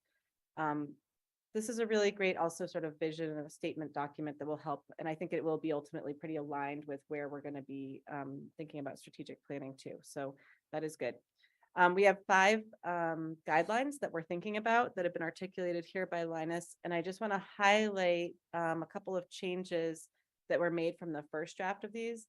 In particular, well, the equity one has stayed pretty steady from the previous presentation. The budget one, the language was revised, really thinking about focusing on optimizing the budget for efficiency and sustainability, while also primarily meeting the needs of the district. Thinking about the number 4 was also updated, thinking about the not just focusing on pandemic needs, but just the ongoing needs of students in socio-emotional as we go past and continue to deal with the impacts of COVID, but are going past it as well, and what we've learned and what we may perhaps how we are reconsidering how to support students. And then the workforce guideline was also re-articulated. I think the word before was life cycle. We always said improve the life cycle of PSV employee, and we sort of expanded on that a little bit and changed the wording. The examples of the work that were here before, these were retooled to really think about how they relate to budget. So the wording was, for most of them, was much more specific around budget. So I'll scroll down a little bit just so you can see more of this, but it's really thinking about, and you can see investment, budget, thinking about where the programming might be adjusted and so forth. Funds, so you can see some of these, the words here are really thinking about how the budgetary impacts of these things, because there's many things that PSB is doing which may not necessarily have direct budgetary impacts, and then there's some that do. I want to highlight too that we're really thinking about the school improvement plans. Last year was the first year, I think, at least in some time, possibly ever, that those were presented to school committee. I don't know if they were before, but they're intended to be part of our budget planning process as well. And so that's explicitly included in these guidelines as well. And then I want to go down to the expense drivers. There's a lot here. I'm not going to read it all, but I just want to highlight that per David's suggestion, we actually last year had a expense drivers document that was standalone, and David suggested that they be combined, which makes a huge amount of sense because this is about what's the sort of formative things that are driving our budget. And the big expense drivers that are here are enrollment and the ongoing questions about enrollment.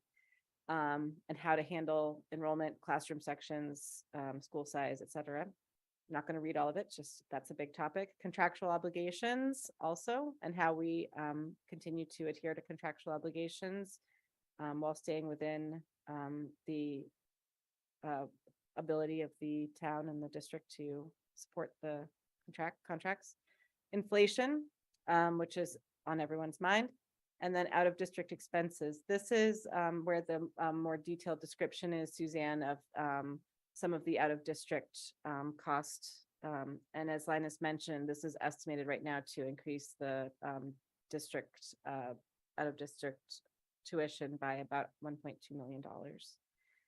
And then also thinking about building maintenance, that's been something that's been worked on with Town School Partnership, how we continue to cover those costs within an overall program. Technology. I want to just highlight technology.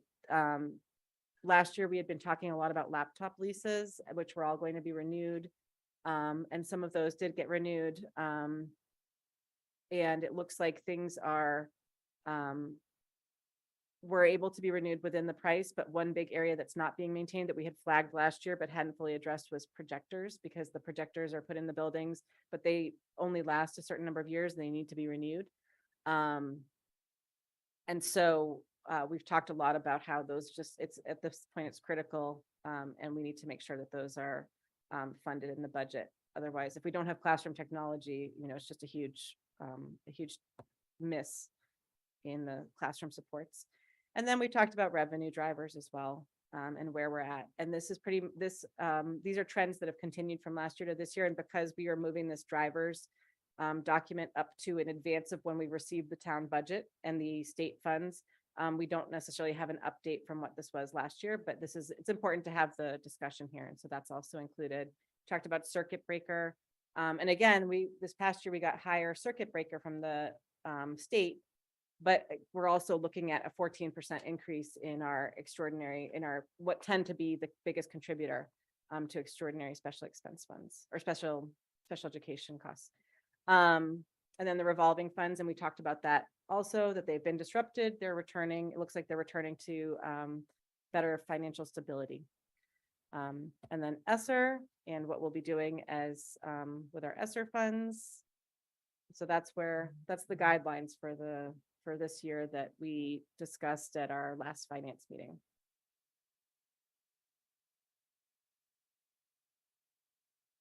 Any discussion? They look fantastic to me. I think they're probably the best we've had in at least the time I've been on the school committee. I concur. Oh my God. This will be a very helpful. This is document awesome. For town meeting and for reaching out to other stakeholders so that they can get sort of a quick synopsis of what's taking place and have a better understanding of our budget and its process. Great. So do we want to take a vote? Any more comments? I think just before you all move to that, just to update, so again, thank Mariah for not running away from us. And continuing to support the finance subcommittee. But we are, I've had a couple of conversations this week with folks that are expressing interest in the position of the deputy superintendent of admin and finance. We've advertised it also on the municipal side as well. So that's starting to get us a little interest as well. And so I've talked with a couple of folks this week. So hopefully we'll have a better outlook sooner rather than later. And also just to know that because we are in this current situation operating with a consultant, that sometimes the questions that may come to us, we may not be able to answer them right in the moment, but we will capture those and work to get answers to those questions that we get. So I'll move it. Okay, I'll second. great. Do you want me to take the vote again? Sure. Okay, Suzanne, Yes. Andy, Yes. David, Yes. Stephen, Yes. Helen, Yes. Nancy, Very happy, yes. and I vote yes. Great. I feel really happy too that we did this in October because I think it took us a while in previous years, right? Okay, good. Okay, thank you. I think that's everything for budget. All right. So do we have the warrant article petitioners? All right, then why don't we go to Thank you. another item? I'll pick a briefer one this time. Sure. So discussion and possible vote on MASC proposed resolutions. Suzanne? Right, so the Massachusetts Association of School Committees has a joint annual meeting with the MASS, the state superintendents, and there are, I think, 6 resolutions that they are asking us to support or not support. It's up to us at the annual delegate meeting.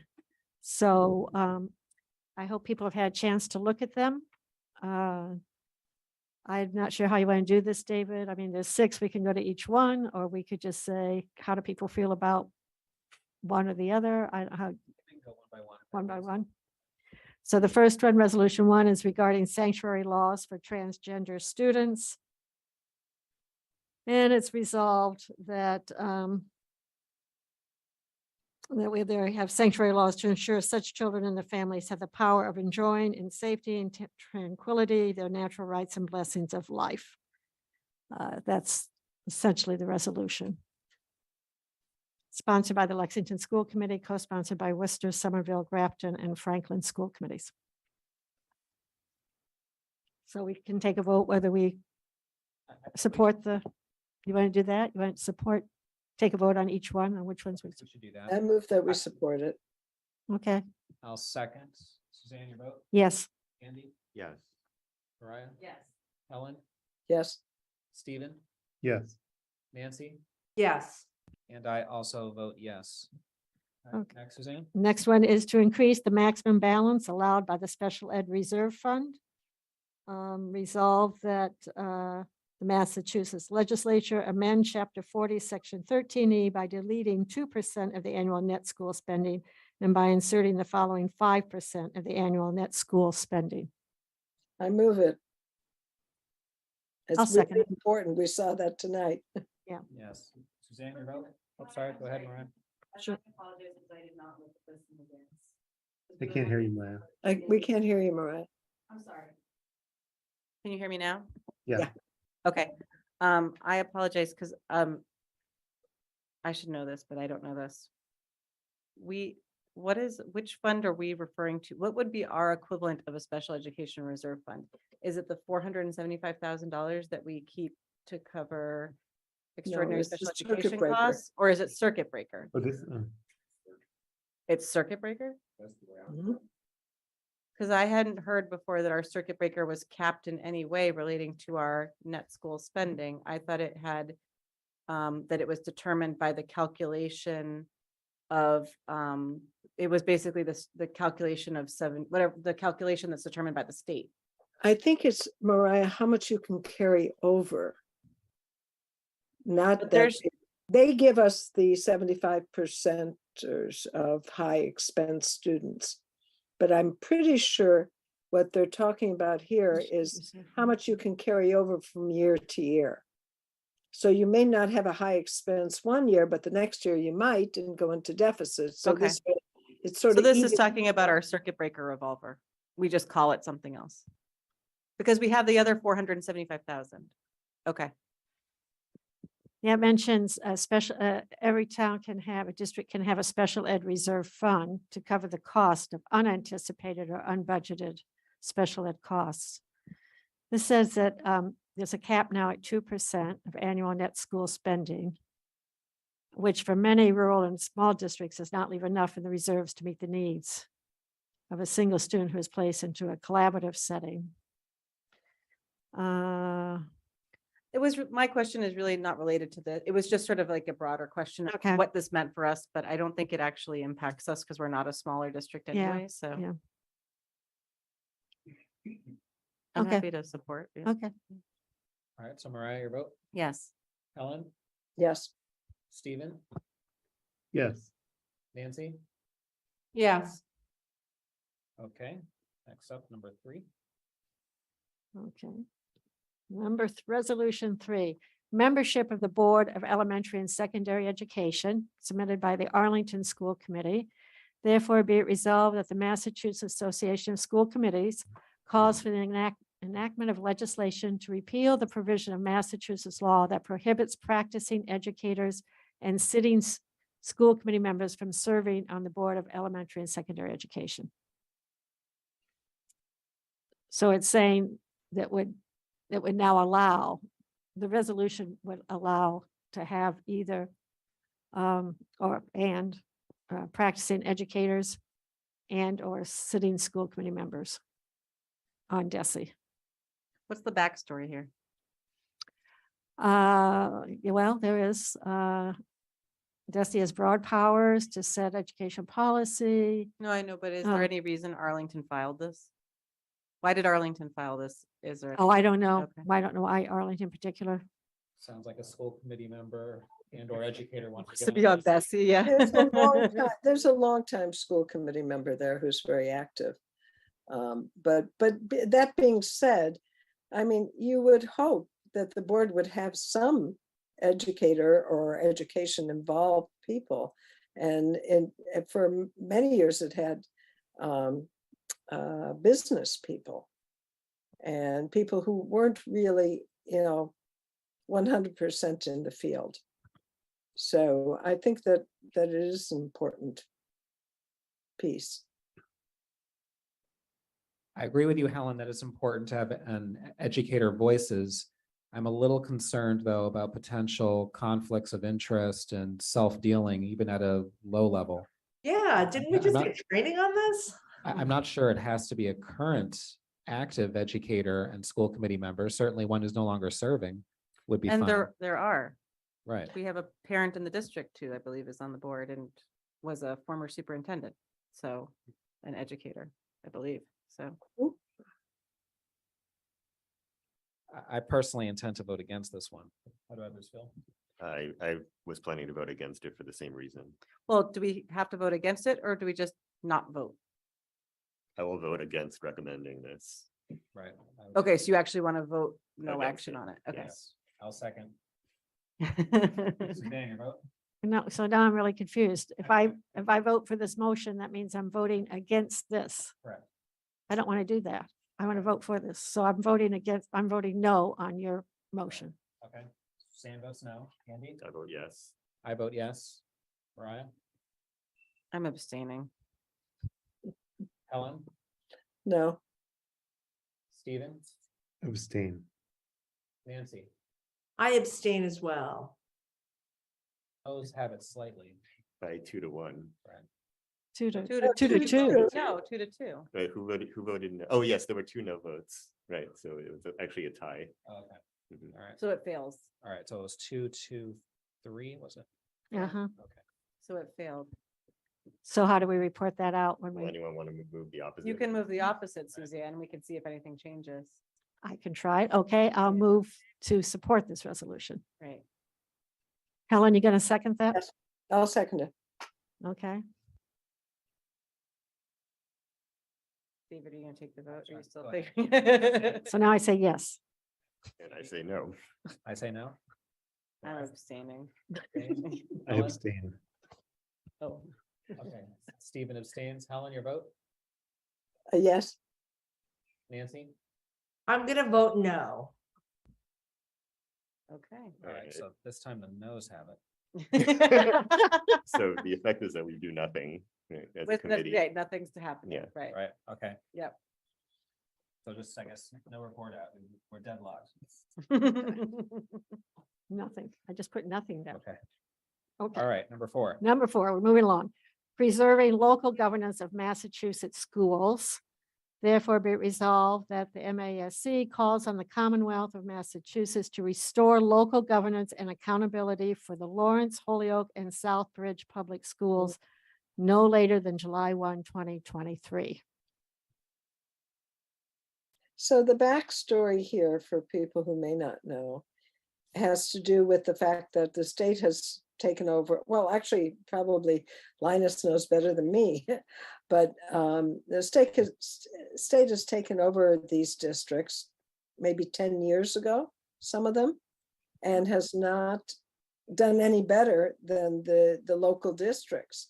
And so at some point, they need to give it back to the local district. It just, something's not working. I'd like to note also that teacher retention is far worse in those districts. Say it again? I'd like to note that teacher retention is also far worse in those Yeah. districts under state receivership. I'd like to move this one favorably. Is there a second? Sure, I'll Yes. second. Okay, Suzanne, your vote? Yes, Andy? I'll abstain. I'm also going to abstain. Me too. Mariah abstains. Yes. Helen? Yes, Stephen, you voted Yes. yes. Nancy?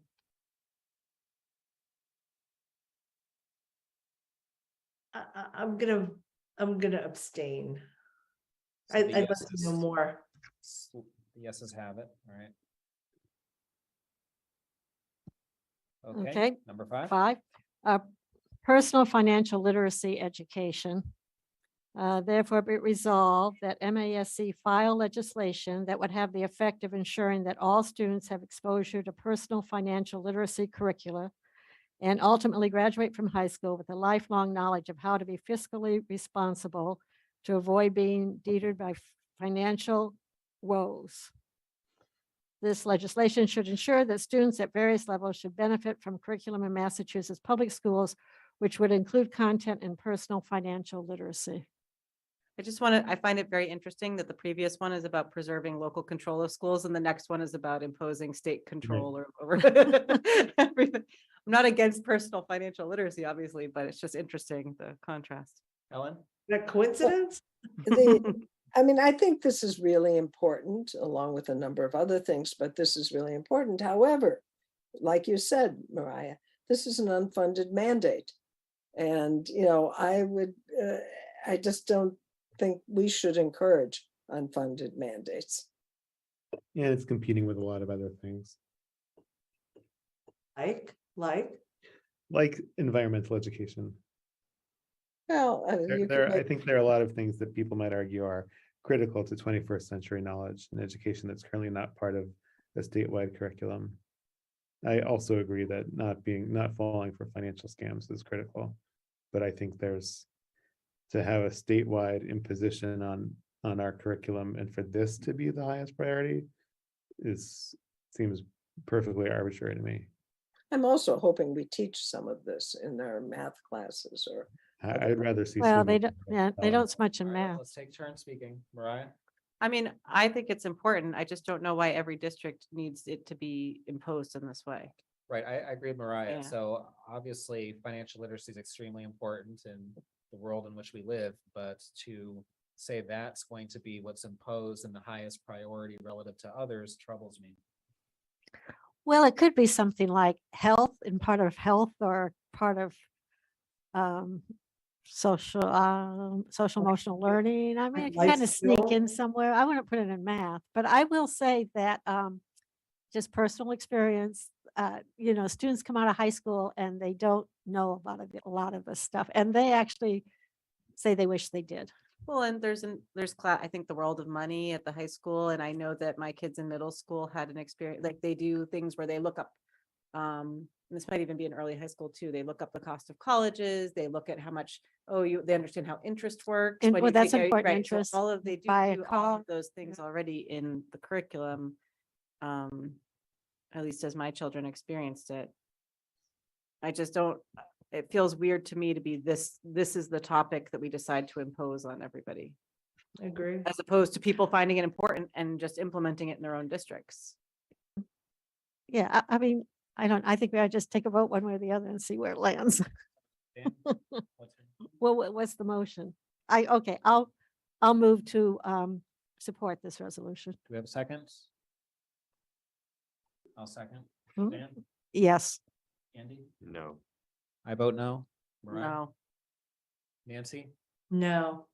Stephen, No. Helen? No. Okay. All right, I will move that we vote that we oppose this. Is there a second? Oh, I thought we already, No, we've just voted not to We just support voted it, not so to now we support gotta, But not to, we haven't voted yet to oppose it. Now I'm saying, let's oppose it. Is there a second? I second. Okay, thank you, Mariah. Suzanne, no. Andy, Yes. I vote yes. I'll Mariah, vote yes. Nancy, Yes. Helen, Yes. Stephen? Yes. Okay. The headlines write themselves is all I can say. I just want to put on the record that we all support financial literacy education. This could be interpreted. I can see the headline now. Brookline School Committee thinks children should not know about financial literacy. We do. All right. Okay, number 6, last one. Establishment of a regional school assessment reserve fund. I resolve that the MASC calls upon the Massachusetts legislature to enact or amend legislation which permits municipalities to establish a regional school assessment reserve fund. So I would recommend that we may want to just abstain on this one. It doesn't affect us. Right. It would be, I would put forward a motion to. How about- All right, I'll second your. It's a motion to abstain. Abstain. Or to not. Yes. Yes. Mariah. Yes. Helen, Yes. Stephen, Yes. Nancy, Yes. and I also vote yes. I actually want to I was hoping abstain. someone would abstain on a motion to abstain. Let's see what happens there. Very meta. Okay, that's done. Thank you for that. And then the other thing is just appointment of the MASC annual meeting delegate. Suzanne has always done a fantastic job as our MASC annual meeting delegate, so I move that we appoint Suzanne. Is there a second? I second. All right. Suzanne, Sure, yes. Andy, Yes. I vote yes. Helen, Yes. Mariah, Yes. Stephen, Yes. Nancy. Yes. All right. Thanks, Suzanne. Well, yeah, someone can join me if they want. It's kind of fun. It's like a whole weekend, right? Yeah, it's like Yeah. 4 days, but It's I during the probably- week. It starts on Wednesday. My I won't make all. of hat it. goes off too. Well, no, we don't. I'm done, David. Do we have our quorum petitioners?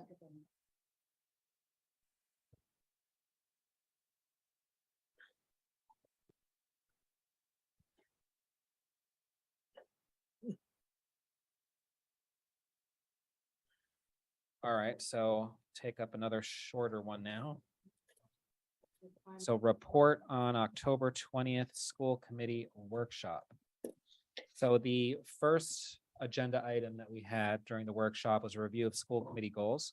We talked about our first goal, which is a community engagement plan that includes school committee member visits to schools, greater visibility at community events, and establishing relationships with members of other boards in town.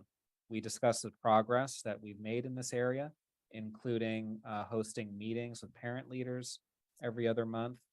Thank you, Mariah, Nancy, and Stephen, I believe, take the lead on that effort. Establishing procedures to ensure that the school committee acknowledges all emails from community members. And I believe that we've been doing a very good job of that. It also helps that the email volumes are considerably lower.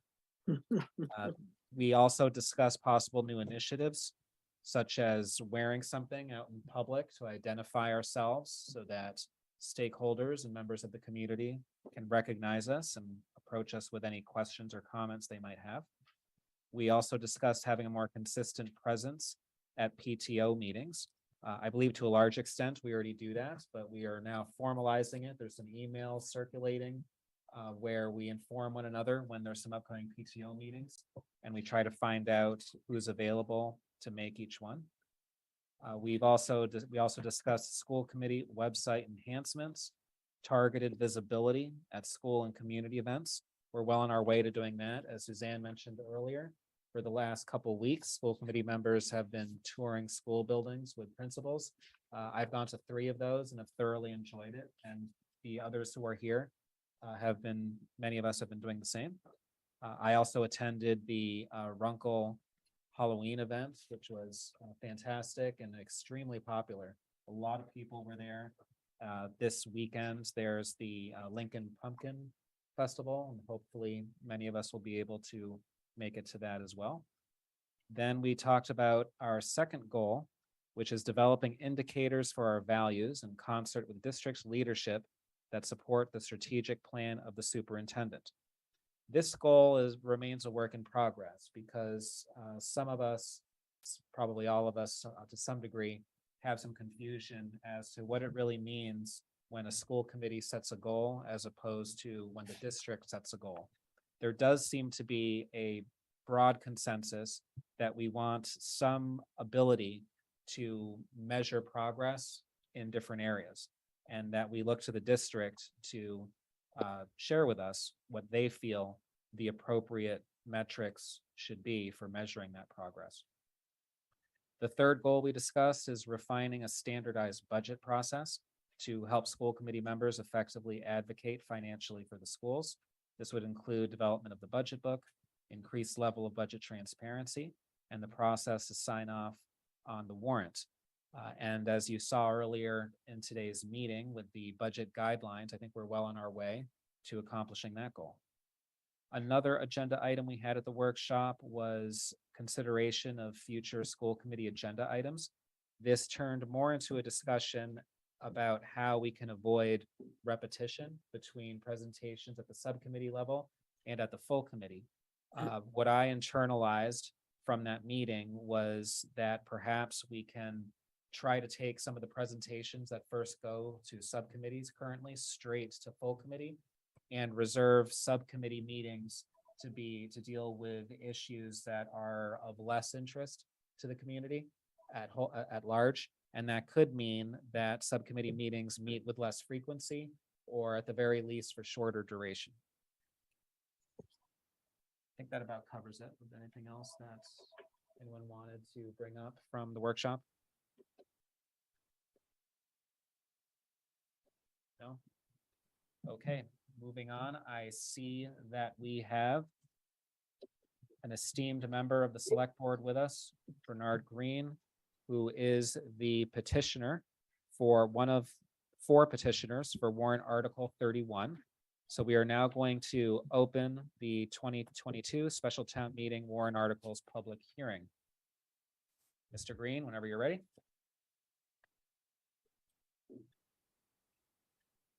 Thank you, Mr. Perlman, and I appreciate the fact that you accommodated my conflicting schedule with the Diversity Commission, and I apologize for how long it ran over. So, very welcome. Please take those.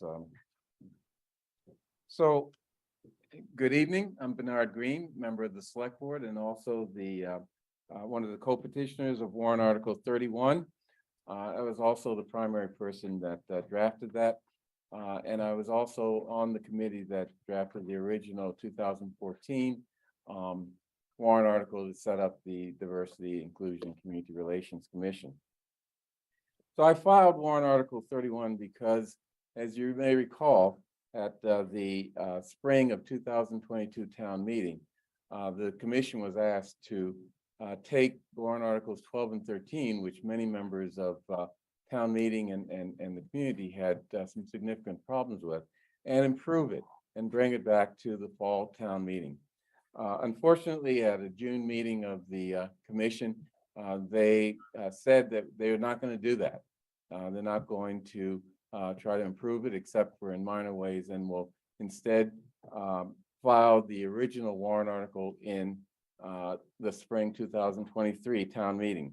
So since I believe that the town of Brookline, or a town like Brookline, needs a what I'm calling sensible and effective process for residents and others to use to resolve complaints concerning discriminatory treatment based on their status as a member of a protected class, and for other conflicts between people that can disrupt the harmony of the community and lead to even more serious discriminatory acts and other acts.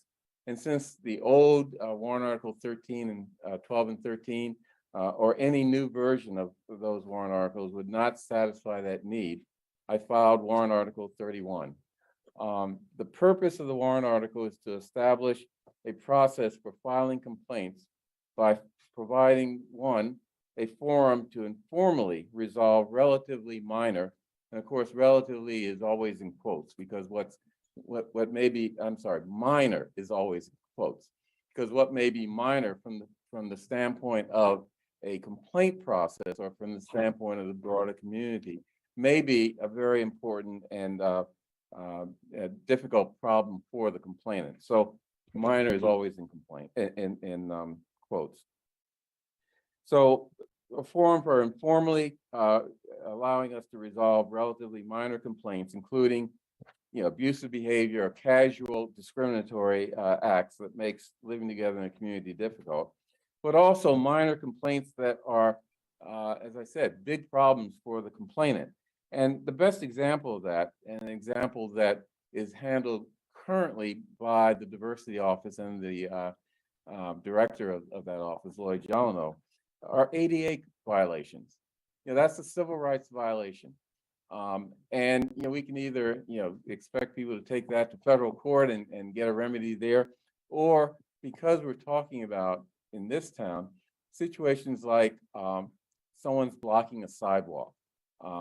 They allowed a tree root to grow up and break through the sidewalk, and someone in a wheelchair can't go by.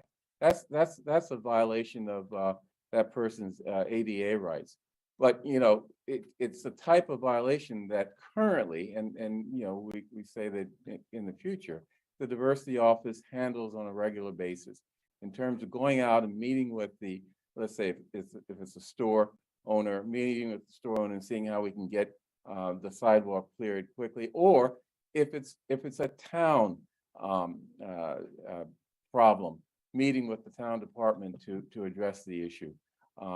For example, I think many of you may know that we used to, at least the select board used to use WebEx as our platform for meetings, until an individual who had sight problems told us that WebEx is not the type of platform that enables that person to actually participate in the meeting. So it was a violation in a real sense of the ADA, because it precluded that person from having access to important town meetings.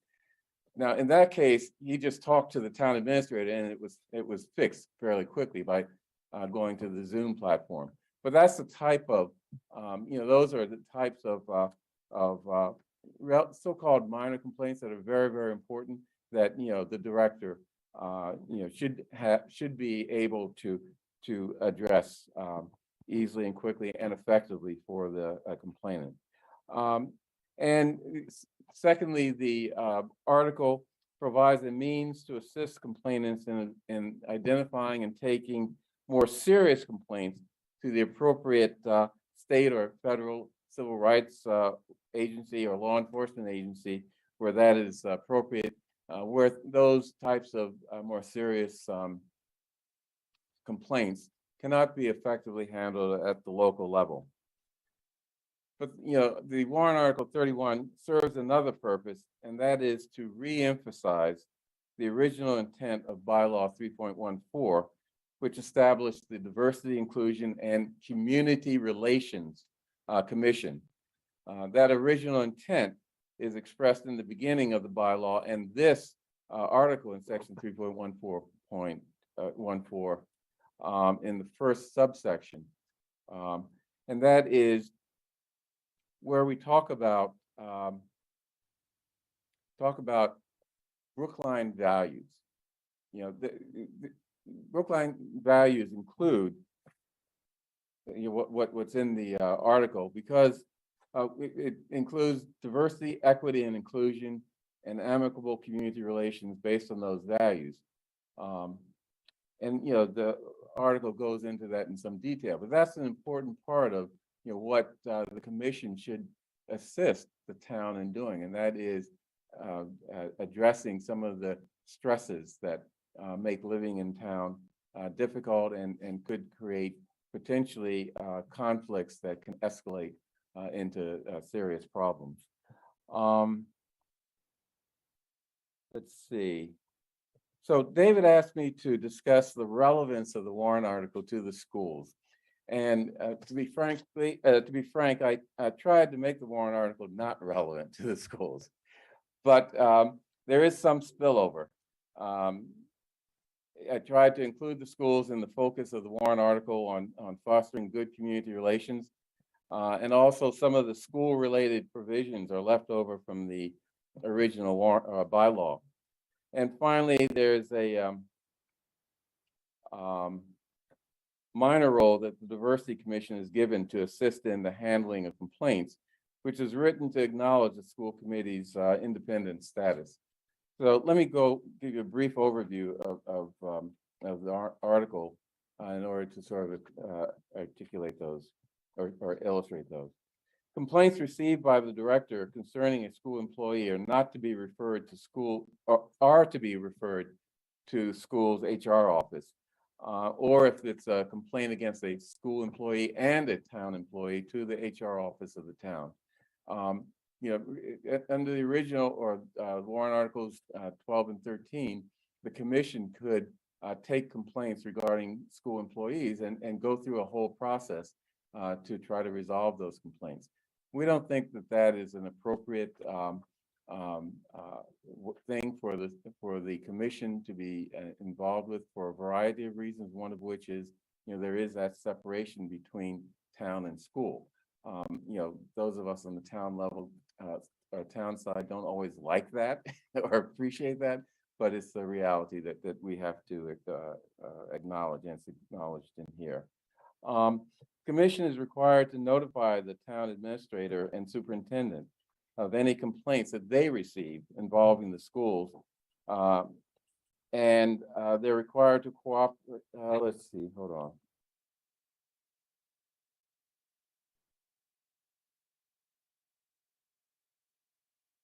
Okay. So I have provisions in here for the commission to, let's see, let the school superintendent and the town administrator know of any complaints involving the schools, and work with the schools with respect to those complaints. Let's see.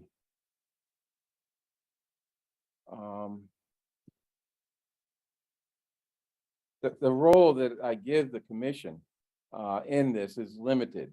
It cannot handle any complaints involving discrimination. That is, something that is best handled or appropriately handled by HR department of the schools, as is the case with HR department of the town. But they can play a positive role, even though it's limited, as a neutral and knowledgeable body to which a complainant can take their concerns. In the warrant article, we encourage the commission to develop certain expertise through research, through talking to experts, et cetera, with respect to issues of discrimination and community relations.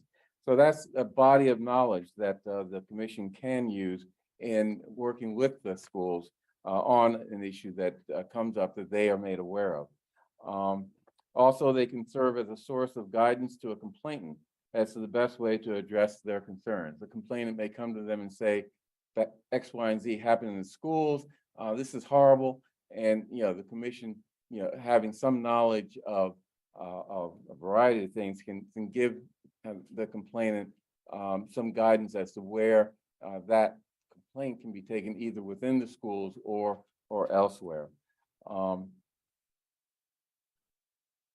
I give the commission the right to use their presumed credibility and knowledge to present concerns to the schools about which they may be unaware. The schools may not be aware of the types of complaints that are percolating up in the schools among students, among teachers, or other people who may not want to come to the school committee, but come to the commission and say, this is a problem that I want you to work on. They don't have the right, the authority to actually handle the complaint, but they can provide information to you to help you understand, these issues so that you can address it in the best, address it effectively. And I also allow the commission to do other things that the superintendent and the director of the diversity office think they can play a role in. I know that you're always concerned about the role of outside agencies intruding on issues related to schools and children. So, there's language in here that requires the commission to deal with or work with town council and presumably your council when presented with any issue involving the schools in order to ensure that the peculiar rules that schools are subject to are not ignored or don't become a problem.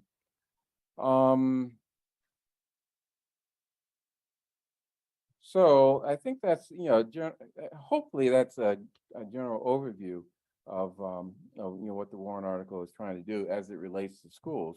I just mentioned a couple things.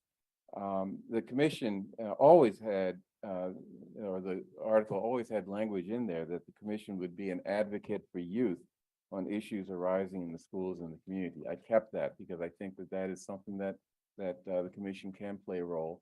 If they take or if they actually become knowledgeable of those issues, as well as the research and understanding within the community, the professional community, of how to handle those. And I guess that's it. All right, thank you very much for that very thorough from the entire presentation. thing, but I tried to. Okay, thank you for explaining that and also for highlighting the portions of your warrant article that would pertain to the schools. I understand that one of your co-petitioners would also like to speak. We did intend for speakers to only go 5 minutes, so I would appreciate, Mr. Rosenthal, if you keep your remarks brief. And I apologize for going over 5 minutes. Sorry. Marty Rosenthal, ready?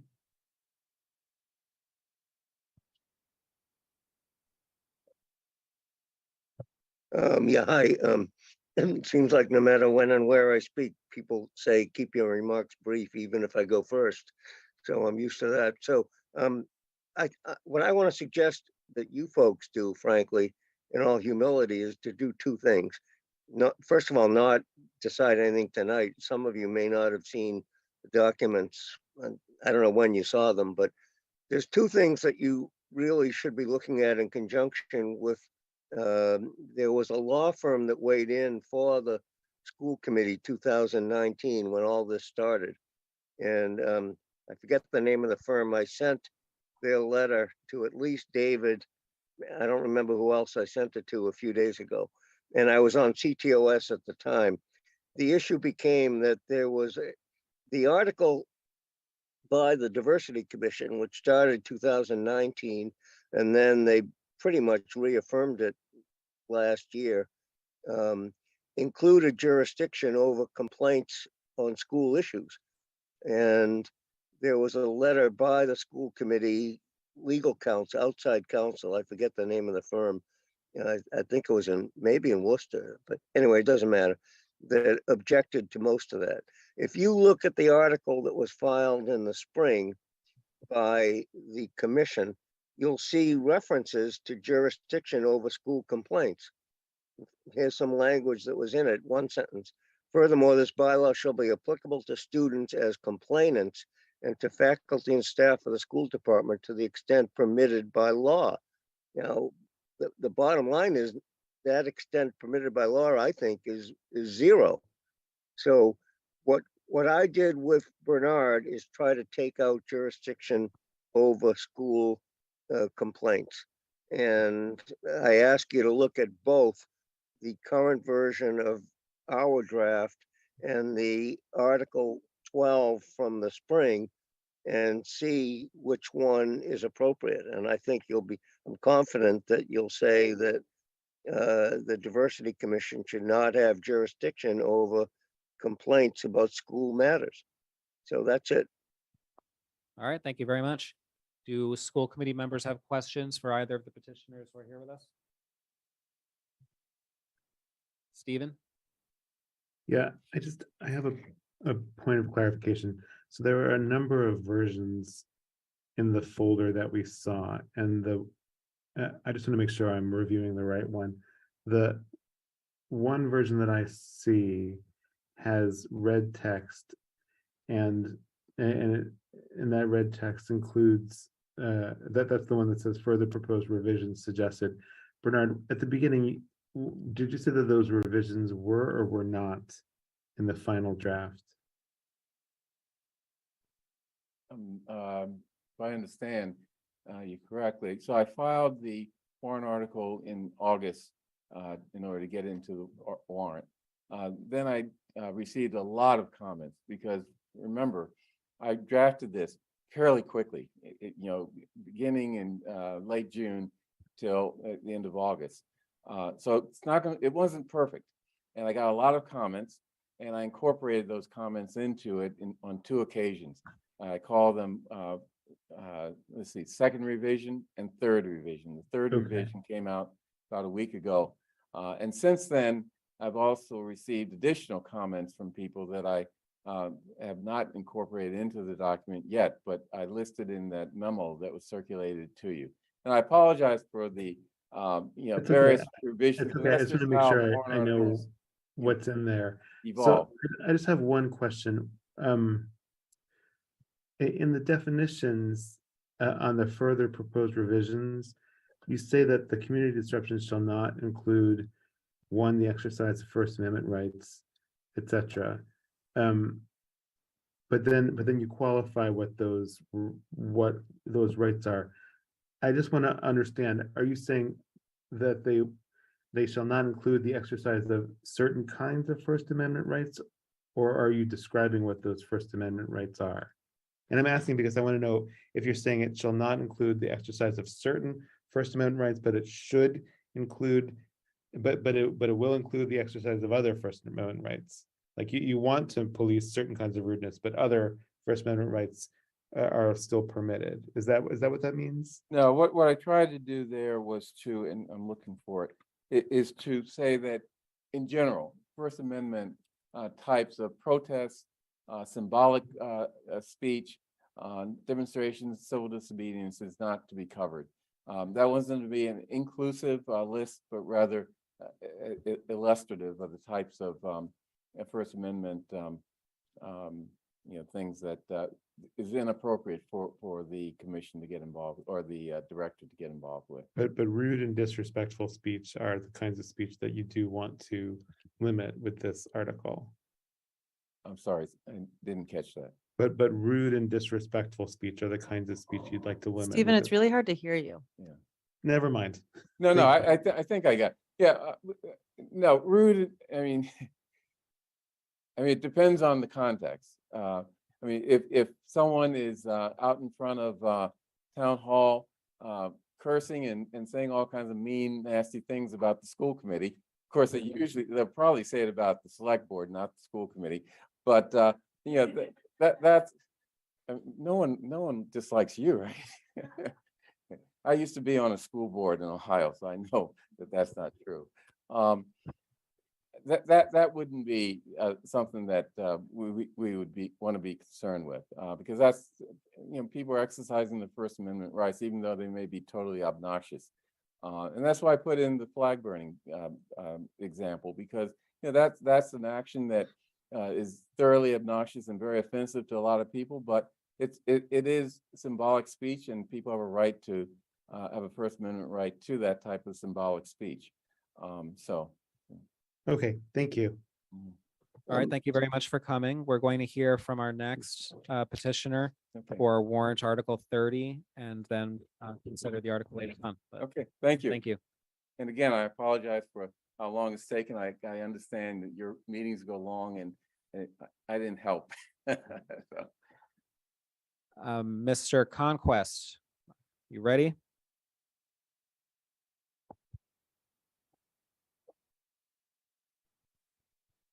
I'm unmuting myself. Is that okay? So, good evening, everyone. Nice to see you all.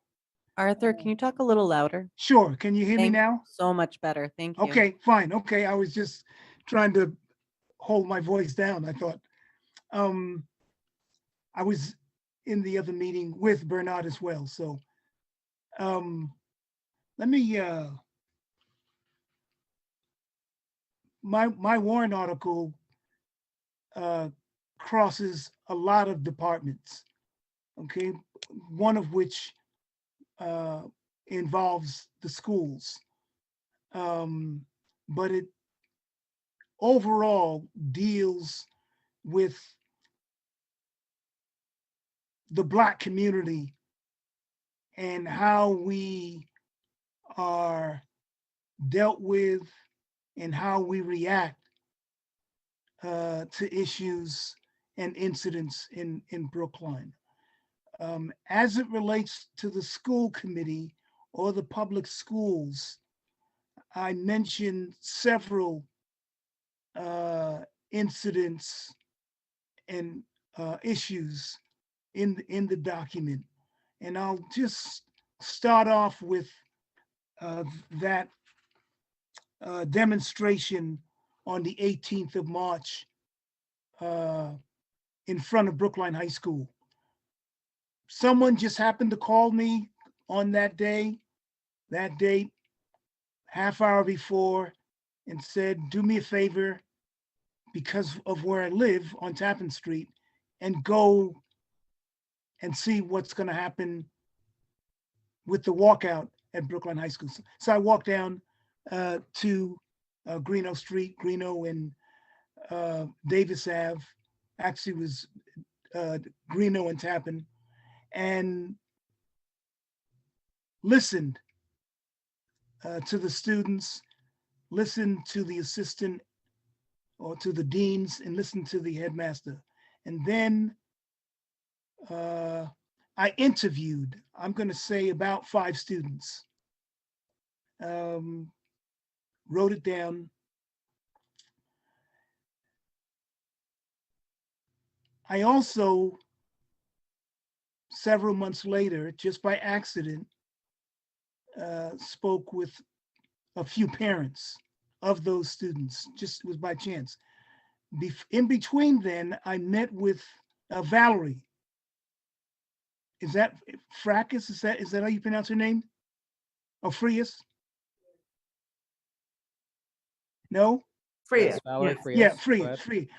I met with Valerie for a good period over water, coffee, whatever. And I got a sense from her about what was going to happen from your end, from the school committee's end, in terms of trying to remedy some of the issues that were raised as a result of that demonstration walkout. I've never heard a word. Nothing. And I'm not the only person.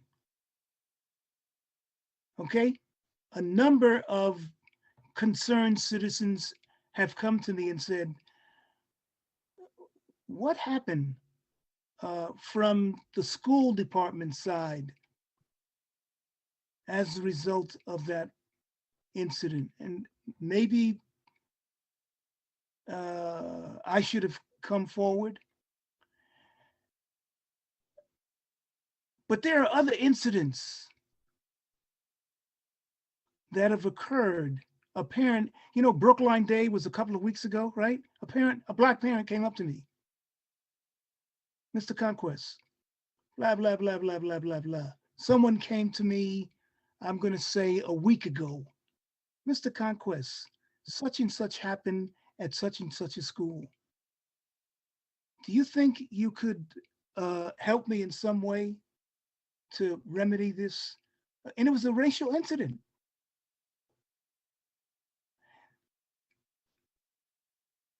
There has to be a better way for this, for your school committee, for your schools to address the sickness of racism, specifically as it affects young people. Racism kills. It has a debilitating effect on Black people, people of color.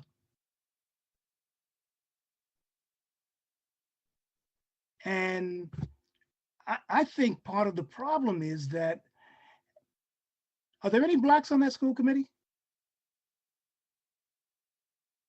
Are there Not now, but there were. Okay, but they aren't now. And I don't think the problem comes home to you the way it comes home to me as an individual on a daily basis, as it affects me personally, but also from what I hear from people in the town of Brookline who bring issues to my doorstep or to my telephone. So I'm saying that I would love to have a commission that is going to take up the issue, okay, of remedying in ways that we best know how the issue of racism in this community. Maybe that it shouldn't just be Arthur Conquest coming before you now, but there should be a Black parent council or whatever. And I also think that one of the ideas that I have about this Black commission is to motivate the Black community to really get involved in the political process so that there's representation on the school committee, on the housing authority, okay? And a lot of the other boards and commissions that exist in town. That's the purpose of this warrant article that I've put together. Thank you for that explanation. One question I have though, I noticed that there's a mention of investigatory power. Sure. And if you could explain how you envision that working. I stuck that in there. I would love to be able to say to the school committee, you had your subcommittee that investigated, okay, or looked at that incident at on March 18th. Are there any Black people, any Latino people on your subcommittee that looked at that issue? Well, yes. What Black people were on that subcommittee? Isn't Val is from the Val Frias is from the Latinx community. Okay, okay. What about Black people? That I don't know. No, but Janae Utara, Janae, do you have a response for Mr. Conquest? Who is Janae? I'm sorry. Hi, Arthur, it's me. Oh, okay. What? Are you a school committee member? Nope. Oh, okay. Oh, okay. All right. All right, let's just get back focused on the warrant article. So we're having a warrant article presented to us. And the question that I think most of us have is how it relates to the schools, which you've articulated. And then one follow-up is the investigatory powers and how you envision that working. Would this commission be investigating issues that occur in the schools? And what would that look like? Again, a Black parent came to me just this week and told me about a racial incident, okay, that occurred between her child and a white student. I would love to be able to recommend, which I did, by the way, okay, recommend to that parent that they take step A, step B, step C, okay, to try and remedy that situation. I'm not saying that we would have a committee, you know, that would have the power to call people before us and met out sentences or whatever. That isn't what I mean, okay? But what's happened to this particular parent and what happened to the parent that I bumped into at the Brookline Day should have alternatives or remedies that they can use to address the issues that are confronting them.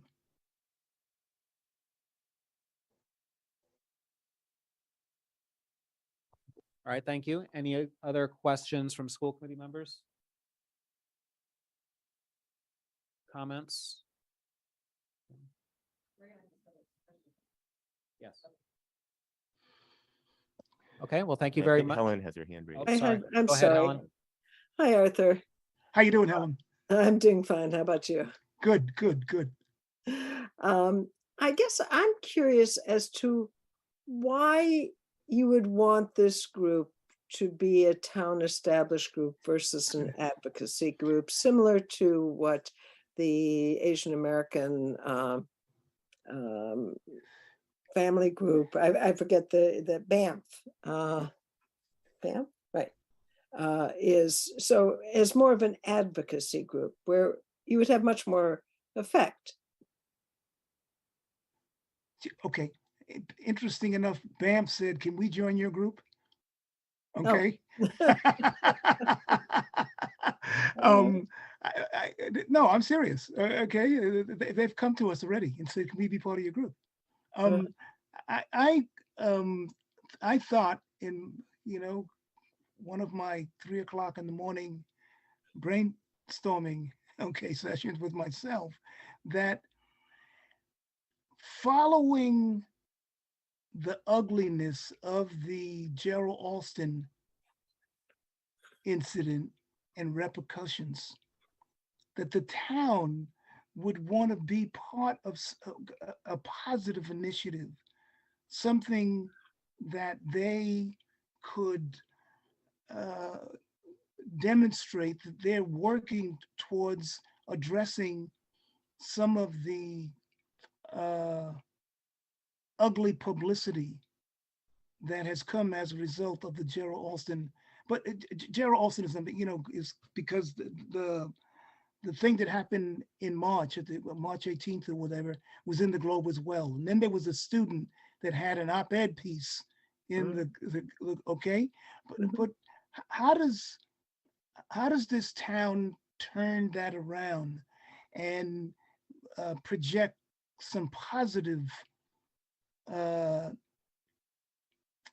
accomplishments with, because the way it's posed now, the way it's frame now, okay? This is Money, Mississippi. You know, Money, Mississippi? No, Money, No, Mississippi sorry. is Emmett Till.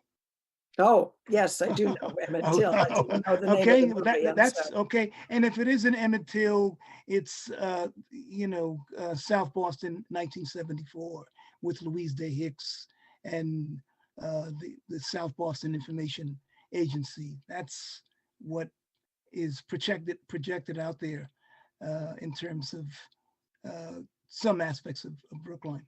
Okay, so that was that you would bring some positive. Some people are saying, Arthur, you're doing a better job than we can do on our own. You're taking the ball. We've done some incredible things just in the last 6 months. I'll send the school committee some of our newsletters. I will. I promise Okay, you. that'd be Okay? great. Thank Okay. you. Andy? Hi, I was wondering, Mr. Conquest, the way you've worded the be it resolved part, town meeting is supposed to establish a commission that would be independent of the constraints of town government. Yeah. And I'm wondering if you could elaborate on what you mean there. Okay. I just came out of, I think that the quote unquote liberals, white liberals, progressives shy away from, and this is in general, it's not just Brookline, I think it's true no matter where you go, shy away from more outspoken, aggressive, no nonsense, okay? I think that too many people want Clarence Thomas, okay? They want yes men, yes women, whatever, yes people, okay? People but it's not gonna change if you don't question the system, if you don't challenge the system. So I wanna be able to, I'm not saying that everybody should be a firebrand revolutionary from the Che Guevara brigade, okay? But we have to have a balance.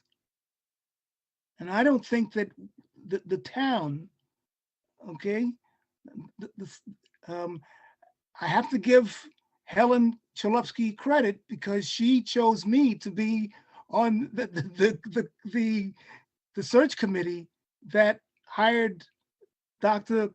Linus. Am I right? Okay. And we had great discussions. But am I making sense? If I'm understanding you right, you're saying that when you wanted to be independent of the constraints of town government, you mean sort of being more having voices on it that are not normally found in town government, rather than having unconstrained powers of some kind. Yeah, I'm talking about being able to have people that we are going to feel comfortable with rather than the establishment. Got it. Thank you. All right, thank you very much. Now, why don't we discuss these? I know we're taking up a lot of time here, but there is some pressure to make a decision on these warrant articles today. Oh, no. Oh, can I say, I'm sorry. I got to say something. I'm sorry. Can I? Go ahead. I apologize. No real need to. I'm going to withdraw my warrant article. Okay, so this, I'm sorry. I'm going to withdraw my warrant article and ask that I refile it again in the spring. Okay. Is that okay? I'm sorry. I apologize. All right. Okay. Well, thank you for joining us this evening. Okay. So now we'll focus then on warrant article 31. And the reason why there's some time pressure to address it today is the deadline for submitting statements to the town hall is November 3rd. Otherwise, it would be sent out in the supplemental. Just 31. Why does it matter? Why does it matter if it goes think that people are more likely to read the combined reports, is what they receive first. Generally, the supplemental comes on a loose sheet of paper that gets lost. And then also, because we're likely to be on time for all the other warrant articles we took up, we might as well just do that for all of them, since this is the only one remaining. Helen? So I think I heard that this one doesn't apply to the schools. Is that correct? It Is sounded that to what- me like it does apply to the schools, but that the schools would be respected and the schools would be taking jurisdiction over any issues that arise pertaining to students, pertaining to school employees, and that the CDICR would be taking more of an advocacy and coordination role around making sure that all the key parties can get together to resolve disputes. Also, it seems to be relevant to the schools in that, as Mr. Green said, it's meant to forestall the reintroduction of a different warrant article that would give the commission sort of more, I don't know what you want to call it, but more power to look into things in the schools. Okay, thank you. Am I characterizing that correctly? Okay. So I'm going to go ahead and move that we support Article 31. Is there a second? No one seconds. Okay. Can I say something? Go ahead. I worked for 2 years on. Can you speak louder? Sorry. I worked for 2 years. I was one of the primary authors of the Articles 12 and 13 that were the predecessor articles. I don't feel comfortable with this. I don't think it does our students and employees justice, and I don't plan to vote in support. How do others feel? Anyone else want to be heard on this? Andy? I mean, I don't think the school committee needs to take a position on this one. Right, we don't have to take a position. Okay, looks like I couldn't get a second, so it seems that there won't be a position on this warrant article. Thank you nevertheless for coming and explaining to us. It's appreciated. Thank you. Okay. Always interesting. All right, so next up, we have update and discussion on Pierce project timeline and planning for relocation.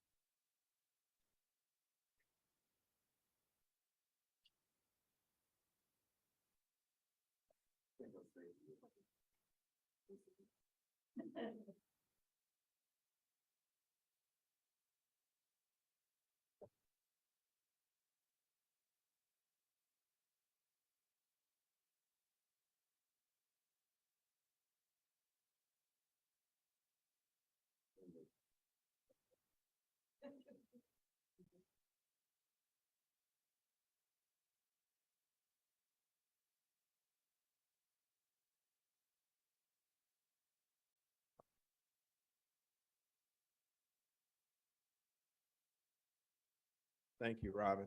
So tonight, what we want to do is give an update on the Pierce Building project, what we are thinking about in terms of timeline as well as relocation options. The plan for the new Pierce school, the plan for the new Pierce is to construct on the current site of our existing Pierce. 2 Clark Road is no longer a relocation option. The budget for the lease was removed to help bring the overall project cost down to a budget of $199,672,550. And September 15th, I believe the school committee approved this number. We have a few shots in just for the community's purpose. If you haven't seen these, this is an overview schematic of the grounds for the new Pierce building. Here's the school street entrance, the side that is across from the park. Here's the corner of Harvard Street and School Street. These are the renderings. Here's a Harvard Street view. So if you think about across the street from, what is it, the Brookline spot? If you're over there looking at that, that gives you perspective. And here's the Pierce main entrance, similar to if you're standing in the town hall parking lot looking into the building.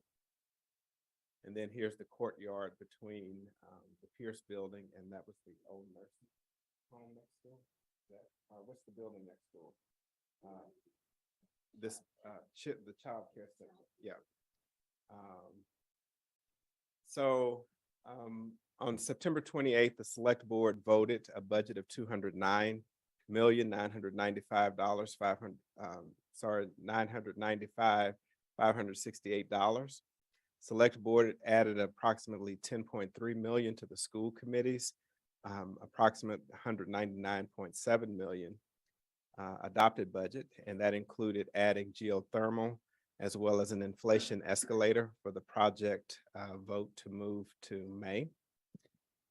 In this December, the MSBA board, there will be a board meeting to approve scope and participation in the project of approximately 44.6 million. And the expected townwide election is May 2nd, 2023, provided we are granted the MSBA extension. So this is the new cost, the MSBA and town election dates. The Pierce project big picture timeline. Again, the project will go to voters May 2nd, 2023. The project, and if approved, then the project design phase would begin June of 2023. And the need to vacate the current building would happen in February of 2024. And so students would be relocated after the February break.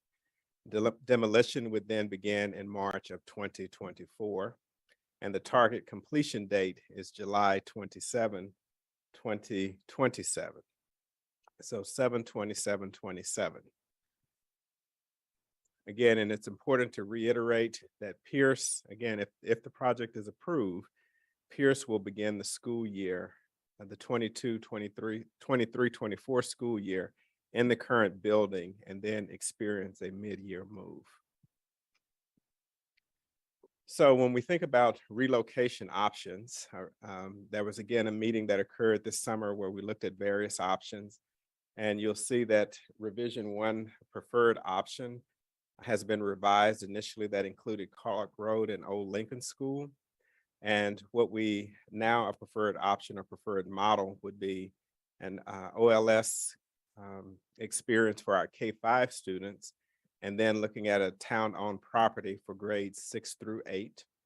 And then you'll see the various other models that were on the table. And then, of course, not shown is option 0 if the override fails, and that would be no need to move or relocate.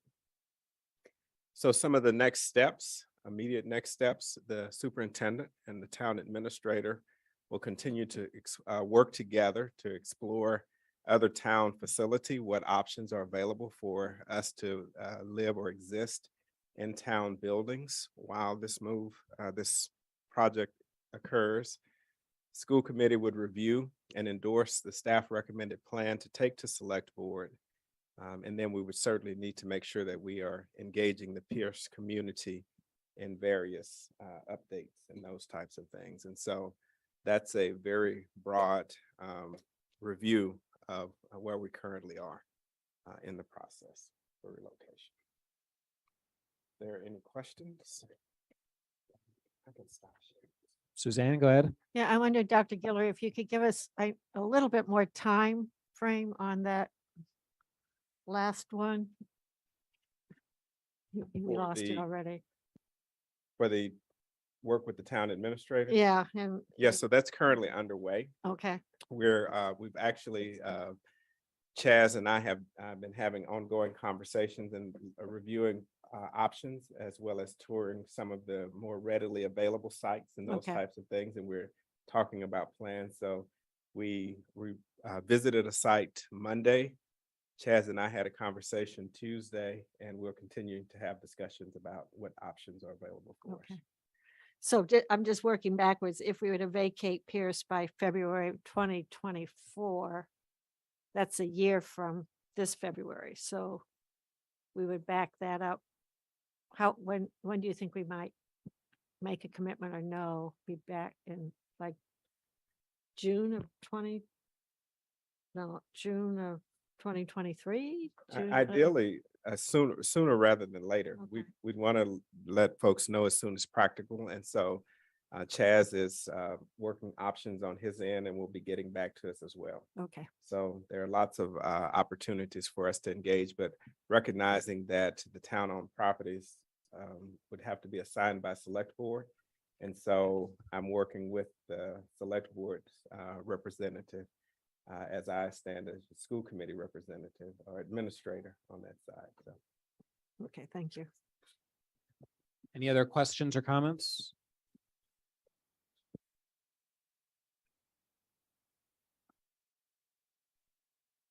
All right, then I guess we'll. Yep, over Sorry, here. Stephen, go ahead. Can you talk, Dr. Gilly, more about why option 1 is preferred to options 2A and 2B? So that, again, when you're asking a staff or the building leader what the options are, we talk about keeping a school community together. Looking at it from that standpoint, that's the preferred design model for the school. When you start peeling students off and sending them to other places as well as staff, that has significant implications, and we'd have to look at what additional staffing we need to bring on board to make those options happen. So first is there another town facility that we can move our entire building in two swaths, OLS and another town-owned property?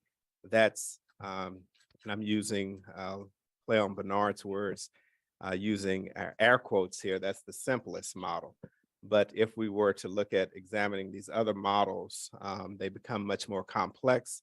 And to Suzanne's questions, we have to begin that right now in terms of then how do we distribute, then what impacts would that have on staffing and all of those types of things as well. So, okay, I hear that, but I think I don't fully understand how that's true of 1 over 2B.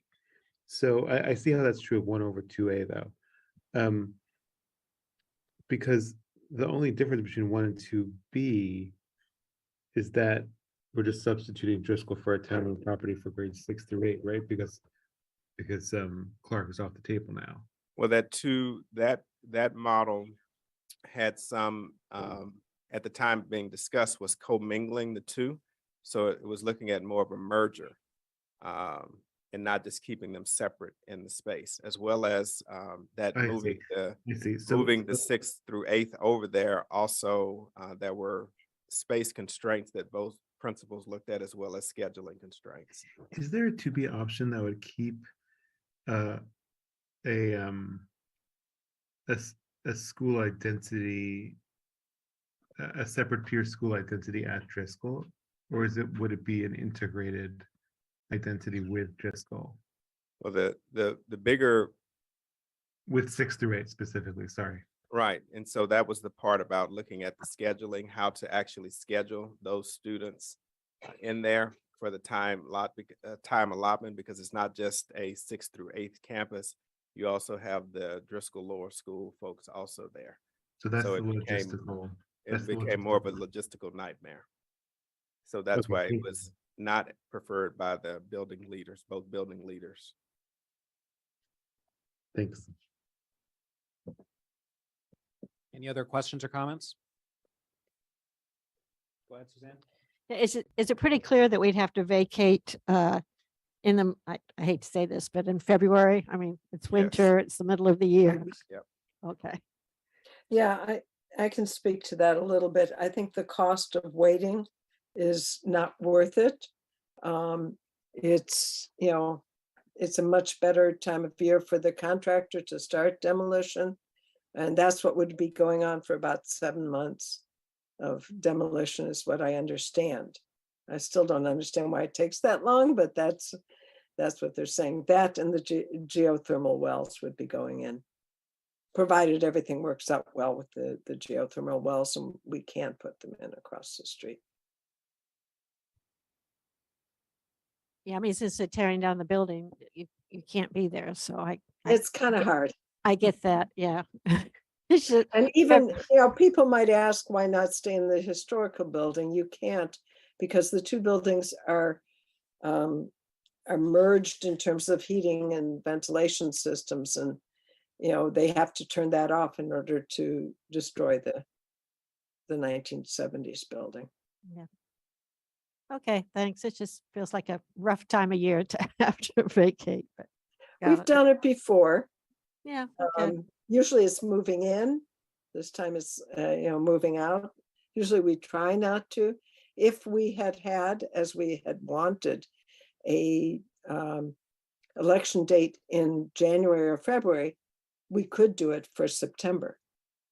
But since we don't have an election date until May, that just pushes everything.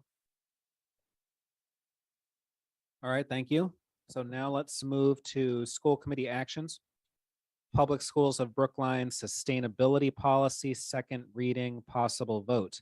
As you may recall, we actually did a considerable amount of work on this last year. It was delayed for various reasons in terms of bringing the second reading to full school committee. We saw earlier in our meeting today that there's a lot of enthusiasm for this policy, and I'm hoping that we can finally officially approve it tonight. Any further comments or questions before we? Yeah, I have a question. Go ahead, Helen. Yeah, I didn't remember in the sustainability one, the EUI of, I think it was 21. And how did we get to that? Does anybody know? There had been several community volunteers, formerly from the Select Board Climate Action Committee, who took an interest in our policy and looked it over. And that I believe that we did ask Matt Gillis broadly whether any of these terms would be problematic. Well, Given that these are aspirational, we're not being held. as long as it's aspirational and there's not something that, can come back to bite us. For instance, if we were to decide to keep a historic building as opposed to building new, it's much easier. I mean, from my experience with Pierce and a little bit with Driscoll, building new, it's much easier to be able to get to those EUIs, because it's not just the fossil fuel free, it has to do with lighting, it has to do with all sorts of things within the building. And an older building is much more difficult to, if not impossible, to get to that EUI. Also, we're sort of seeing this even with the Pierce project. And these are just things to keep in mind. Obviously, if it's just a suggestion, it's not binding, and it's a suggestion that we, try to do that. And this is certainly something that I have been pushing for on the Pierce project, but you can see how with an older building, getting those sorts of insulation factors, getting all sorts of other pieces to be able to get to the EUI is very difficult. Getting to net zero is very difficult when you're trying to combine both an older and a newer building. So just for people to know that and to keep that in mind. Okay. Any other thoughts? That's not to say we shouldn't aspire to it. I read this as aspirational, which is not to minimize it. We certainly should make the effort, but that's what this policy is intending, that we look at these issues, that we try to move in the direction in each of these category areas, that we aspire to them. And I think we should also be aware of the cost to them too, in many ways. There's a cost not to do it too. But it's, some of it isn't even a bill. So for instance, to be able to get to net zero at Pierce, even if we did everything we owned the photovoltaics, we had backup storage, and we did the geothermal, we still couldn't get to it, to net zero, unless we were to put up photovoltaics in another place in town. So, you know, just to be aware of that. Okay, Mariah? And that shouldn't be part of a school project cost, is what I was, the end piece of that, sorry. All right. Mariah, go ahead. Thank you. I think it's really great. One comment I wanted to make, and maybe it's here and I've just missed it, was that at the recent meeting we had with parent leaders, that Nancy and Stephen and I had, part of the school committee meeting with parent leaders, we talked about, one of the things that came up was the PTOs wanting to know what they could do. And there was a conversation about, in general, the entire PSB community, including PTOs, educating the community through children educating their parents or direct communication to parents. And I see that a little bit here. And I'd love to think about how we could have it be a little bit stronger. And one spot that I think we talk about it is like in the bullets list, the next to last one is promote conservation campaigns. And is it just about conservation, or is it sustainability education campaigns a little more broadly than just like energy conservation? So If you look at the second paragraph of the policy, the education and engagement section, yeah, the district will cultivate an understanding of environmentally sustainable practices and their urgency, i.e. environmental literacy. Yep. So, well, that was what I was going to say, but what I was going to extend there is when you see how it says through extracurricular organizations, clubs, and teams, it should also be teams and caregivers, right? And like reaching out to the community itself, or community education, or parent and caregiver education. So I'd like to see a little bit more of that in there. So parent caregiver engagement. Yeah, that'd be good. Clubs, comma, teams, comma, and parent caregiver education or engagement. Yeah, that would be great. All right, are other members comfortable with that amendment? Suzanne's nodding. Yep. I'm fine with it as well. All right, so I am going to move. that Can we- you also change the wording of the conservation campaign to be like sustainability education campaigns? Not just conservation, but just broader sustainability. That's the next to last bullet. Is that okay too, as a friendly amendment? All right, yes, that's broader, I agree. All right, so subject to those two amendments. Stephen has his hand up. Sorry, Stephen? David, what do you think also of incorporating one of the sentences from Roger Grandy's value statement that he submitted to us last year, where he also proposed saying that PSB will support opportunities for civic engagement and student leadership within our schools to address climate change and its intersection with race, gender, geography, nutrition, economy, and well-being. I know you cover some of that with some of the subsequent sections, but I like putting that in the student-facing part of the policy, rather than having it in the subsequent, rather than having it say in the health and well-being part of the policy. So you'd like that sentence at the Yeah, end of so it's education not and just engagement? about learning opportunities, but also the promotion of civic engagement and student leadership. In other words, not just about learning, but about positioning our students to take an active role in adapting to and responding to this challenge.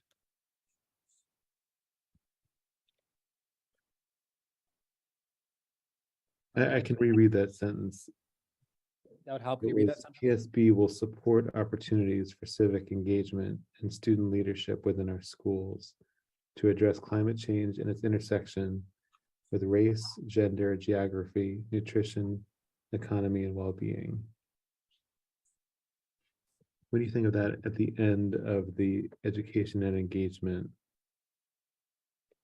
section? I'm comfortable with it. How do others feel? Mhm. Suzanne agrees. Anyone else? All right, so now, subject to those Well, three modifications. Oh, go ahead, Well, Suzanne. no, I'm not going to add a modification, but I just, education engagement is so short, but it's so important. So I don't know if it needs bullets or we just need to put the whole thing in bold, or, do you know what I'm saying? So I do recall we had a discussion about that. The reason why it's actually shorter and broader is because we don't want to be ordering curriculum in terms of what specifically we should do. So we Yeah. wanted to look at it in broad strokes. Yeah, that's okay. I just want to make Staff sure that pushed out. people understand that we think that's really important. I mean, we go on and on about the school buildings, and that's fine, but Well, because those are areas that are actually more within our control than dictating particular sub-elements of curriculum. So that was the concern when we discussed that section previously. okay.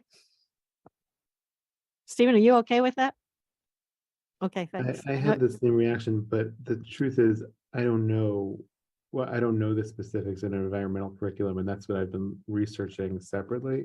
So I hope there's a further opportunity to amend it when Linus's plan and its sustainability pieces come online, and OTL can advise on that as well.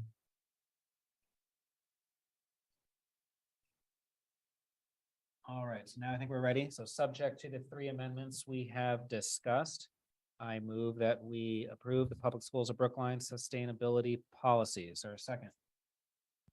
I'll second. Thank you. Oh, Stephen can have it. Suzanne, your vote? Yes. Andy? Yes. Mariah? Yes. Helen? Yes. Nancy? Yes.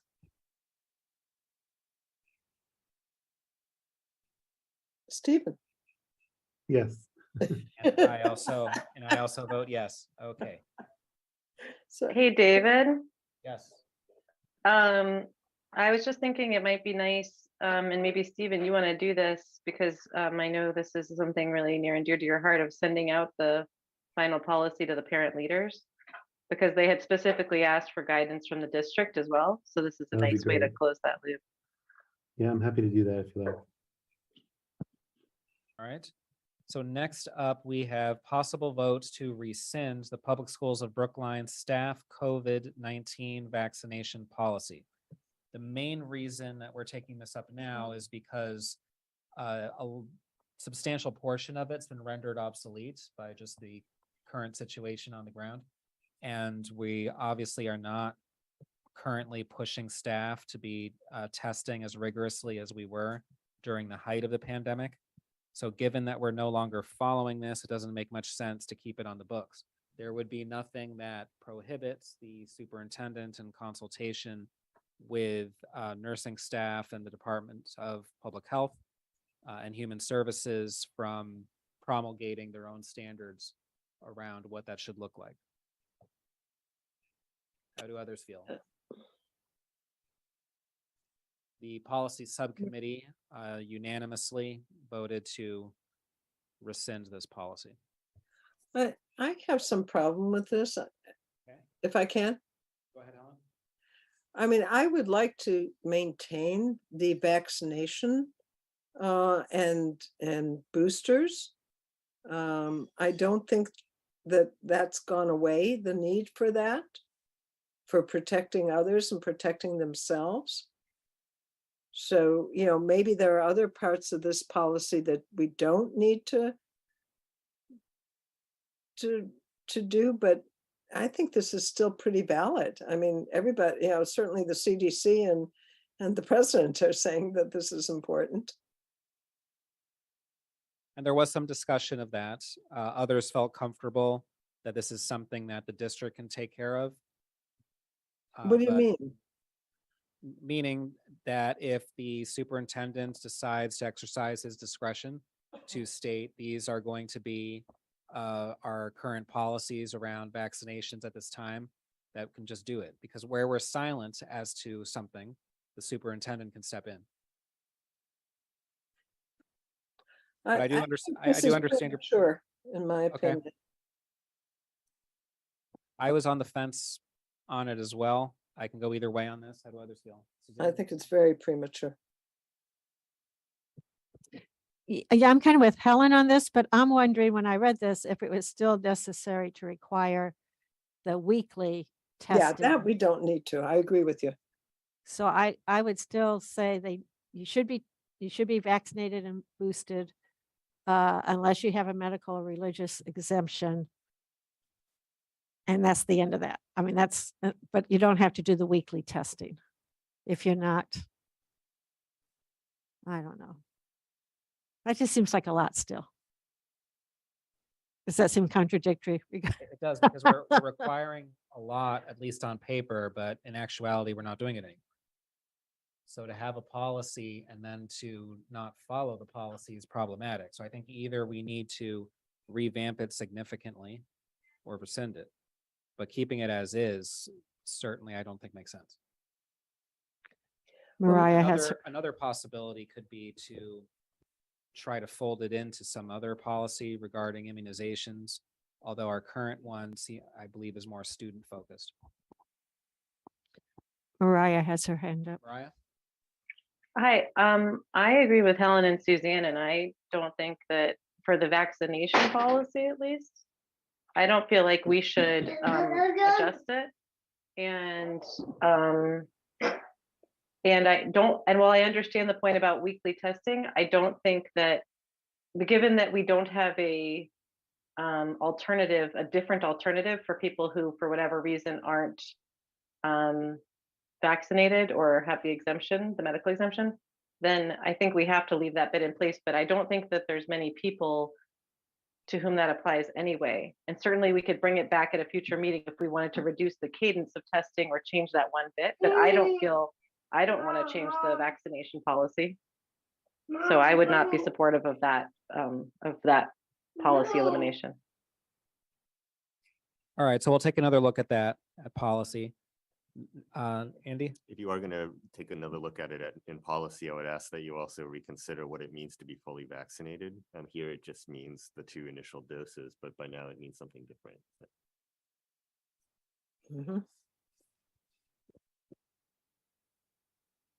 All right, next up is to Yes, Helen? Nancy has her hand up, and then I'd like to ask something.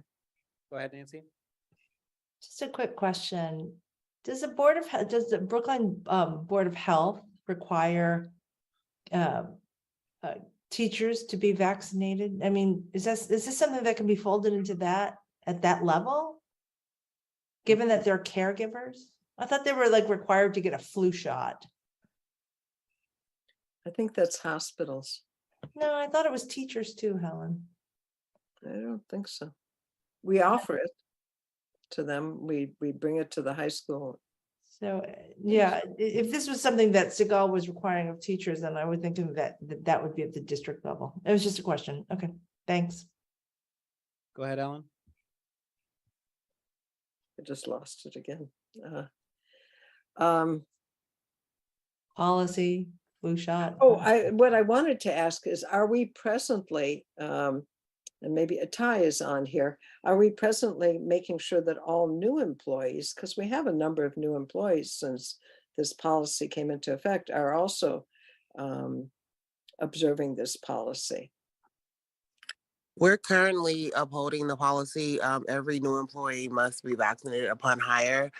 We've only had a few people that have asked to have the time, which there is no grace period built in now that the policy is in place. So we get their initial vaccination card, and then we wait to start them until they get their second shot at least. Yeah, so that's where we are. That's You're great. welcome. That's great that you're doing that. I appreciate it. Anyone else? Thank you. Okay, so why don't we move on then to rescinding Public Schools of Brookline General Interim Policy on COVID-related issues. This was the very first COVID policy that we had prior to remote learning, prior to any type of protective health measures. So it was rendered obsolete very quickly by the other policies that came in after. The policy subcommittee unanimously felt comfortable rescinding this one. How do others feel? Mhm. Anyone else want to be heard on it? I have my hand up. Go ahead, Mariah. I feel comfortable rescinding this one, but I want to put a comment in on the access to buildings. There was an emergency order which is listed here about building access by visitors. And then subsequently at the end of the first year of COVID, there was essentially a decision made to close buildings. And I would like us to revisit that as a committee and talk about building access, particularly for parents during pickup and drop off. All right. So I will move that we rescind the Public Schools of Brookline General Interim Policy on COVID-related issues. Is there a second? Thank you, Andy. Suzanne, your vote? Yes. Andy? Yes. Mariah? Yes. Helen? Yes. Stephen? Yes. Nancy? Yes. And I also vote yes. Next up, we have amends the Public Schools of Brookline policy on face coverings. This is a first reading, so we're not going to vote on it today. The policy subcommittee voted unanimously to recommend the tenor of the edits on the last two paragraphs. I personally made some modifications toward the beginning in an effort to try to broaden this policy to not just be about COVID-19, but thinking long-term if there ends up being some other virus or some other pandemic, and we may want to refer back to the existing face mask policy, that it would be applicable to those situations as well. The reason why we, at the policy subcommittee level, felt that this is a policy worth preserving, even with the discretionary language that's been added, is because it seemed to be very successful. It seemed to work for a lot of our students and staff. And rather than being in a position of having to reinvent the proverbial wheel, should we need to bring it back, it made more sense to us to keep it on the books, but allow the superintendent to determine when it's time to activate it in consultation with public health. How do others feel? Andy? I have a question about one of the changes you made in the first paragraph. So under exigent circumstances, so that's when the superintendent would have the authority to implement all or part of this again. Is that a term of art that has a precise enough meaning here? Like I wouldn't want this to apply to like a standard winter flu season. Right, that's why I was trying to come up with some term that would be stronger than just leaving it totally open-ended. Doesn't have to be that particular term. We could go with something else. But I was similarly nervous about going with language such as a state of emergency, because that might be too extreme. How do others feel?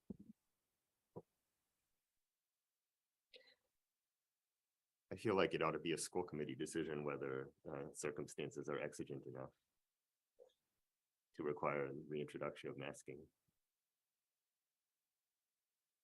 I guess I'd be okay with giving the superintendent discretion to ease up on masking, but to reimpose it when we don't have it yet, I think ought to be a school committee decision. That's my opinion.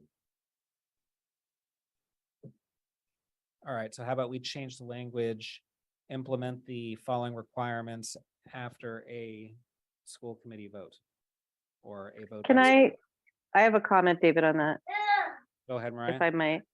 I mean, I hear what you're saying, Andy, but at the same time, like viruses move quickly. And if knowing what we know now, for example, if a particular school, and I'm making up an example, is having we know that a huge amount of kids are out at that school, it would seem to me that to make a lot of sense to be responsive and not have to wait for a school committee vote to be able to implement masks, if it's, I don't know, an outbreak of flu, as we said. And again, for a short time to break a cycle. So I feel a little bit odd about imposing a bureaucracy on the public health when we're talking about for very short-term measures.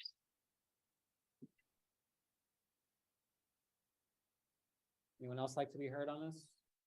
Yeah, Helen? I have a question. So I remember at one point, Dr. Guillory talked about Brookline being a mask-friendly place. And I'm wondering, in this policy, allows a student to wear it at any time, right? I mean, or does it? Yes, absolutely. And There's is it no written in prohibition here? against Maybe I missed it. This is about mandatory face cover wearing masks, not optional at any point. Well, it says policy on face coverings. It doesn't Yeah. say. David? Suzanne? Yeah, I think I'm thinking where Helen is thinking. I'm wondering if there could be a paragraph that says that, we certainly encourage voluntary use of masks as we know it, when kids are sick and staff are sick, I mean, with colds and flus and all that. And that we, encourage a mask-friendly environment. I know that's not a requirement, but I just, talking about the policy is talking about face coverings. And it seems like maybe we put a paragraph in there that says we encourage face coverings when, staff or students or whoever's in the building, have colds or sore throats or, whatever. And we encourage mask-friendly environments. Or need to protect others who are immunocompromised and their Right. families. In other words, it doesn't have to be, since this is about all face coverings. Does that make sense? Yes. Is that what you're saying, Helen? Yes. That's what you're saying, right? Yeah, I agree with you. All right, any other feedback? I would just add that I agree with that too, that maybe I would soften what I said before of, maybe I agree with Andy that mandatory could be school committee, but there would be some sort of like the language encourages, like the superintendent could strongly encourage people to wear masks, even if it's not mandatory. So I like that. All right, so I'll incorporate these suggestions in time for our second reading. And that's it for school committee actions. So that brings us to subcommittee and liaison reports. Helen? I don't think I have one. I mean, we talked about the Pierce School. Dr. Guillory did a fantastic job. Driscoll is moving along. It's close to being on time. So we're hoping that we'll have a September opening on time. And I think that's all in terms of as you noted, Stephen, when you asked the questions about the extra time, the high school has taken a little longer than what we expected.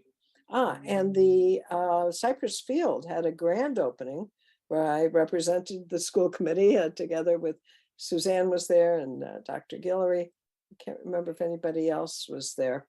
And it was fantastic. It was a wonderful, you should have seen all the kids on those play structures. They were so happy campers. So that was a really nice event that happened a week ago. I think All right, that's thank you. Mariah, was there anything further in finance? I just would give a quick accounts payable update that in the past month, I've signed off on just around $1.8 million worth of expenses. Nothing particularly notable, the regular expenses that we have relating to principally food and school supplies, as well as some other tuition costs, but nothing particularly unusual in that month. Dan, anything further for government relations? All right, for policy, in addition to the policies that we just discussed at the last policy subcommittee meeting, we also met with Dr. Latas, who wants us to take a look at our sex ed notification policy. So we started to engage in that process. Any additional liaison updates? Helen? Yeah, I had the pleasure this morning of being at the Beep Connections meeting That's a group I think many of you are familiar with, some may not be. It's an amazing, amazing group of community partners, including BEEP, the Parent-Child Home program, the Playgroups program that comes out of our CFCE grant, our Community Engagement and Family Engagement grant, the Brookline Public Library, the music school, the JCC and Jewish Community Center preschool in Brighton attended, along with the Brookline Community Mental Health Center, the Housing Authority, and the early intervention people from Boston Medical Center. I mean, it was really a robust group, and I'm sure I forgot a few people along the way. What is amazing about this group is how much the collaboration that happens between people, they're working together to provide opportunities for all kids in Brookline, 0 to 5, but in terms of activities, in terms of opportunities to participate in these different organizations. It's truly a fantastic group that's fun to be with. One of the things that we talked about today was also to update. There's probably most of you have never seen it. It was done in 2002. Welcome to Brookline, a guide for international families. And it was done through a grant that we had with the DOE at the time and the Interchange Institute, which I just found out about. Now I read their website. And it's really, it's something that, in talking about it may be good. It's good not just for international families, it's good for all families. But the emphasis here is to help those who are not familiar with the American system and where to go in Brookline and where to go to get things that you need. The one other thing they talked about was that there is a preschool screening going on, will be going on. Shoot, I don't have the date in front of me. But you have to call Sarah Moynihan to set up an appointment at BEEP. And this is screening for children who parents feel they may have some issues that they want the preschool specialist, whether it be speech or OT or psychologist, to look at them for screening and possible referral. Does anybody know the date of that? Because I think it would be important to get that in. I'll get that too. All right, thank you. Any additional liaisons or updates? No? Seeing none. Is there any new business? No new business. Proposed executive session. I move that we meet in executive session pursuant to Massachusetts General Laws, Chapter 30A, Section 21A, for the following purposes. Purpose 3, to discuss strategy with respect to collective bargaining with the Brookline Educators Union, BEU Unit A grievances. If an open meeting may have a detrimental effect on the bargaining and litigating position of the public body, and the chair so declares. And purpose 7, to review and approve executive session minutes from the following meetings, October 13th, 2022 and October 20th, 2022. We will not be returning to open session. So is there a second? Well, second. Thank you, Andy. Suzanne, your vote? Yes. Andy? Yes. Helen? Yes.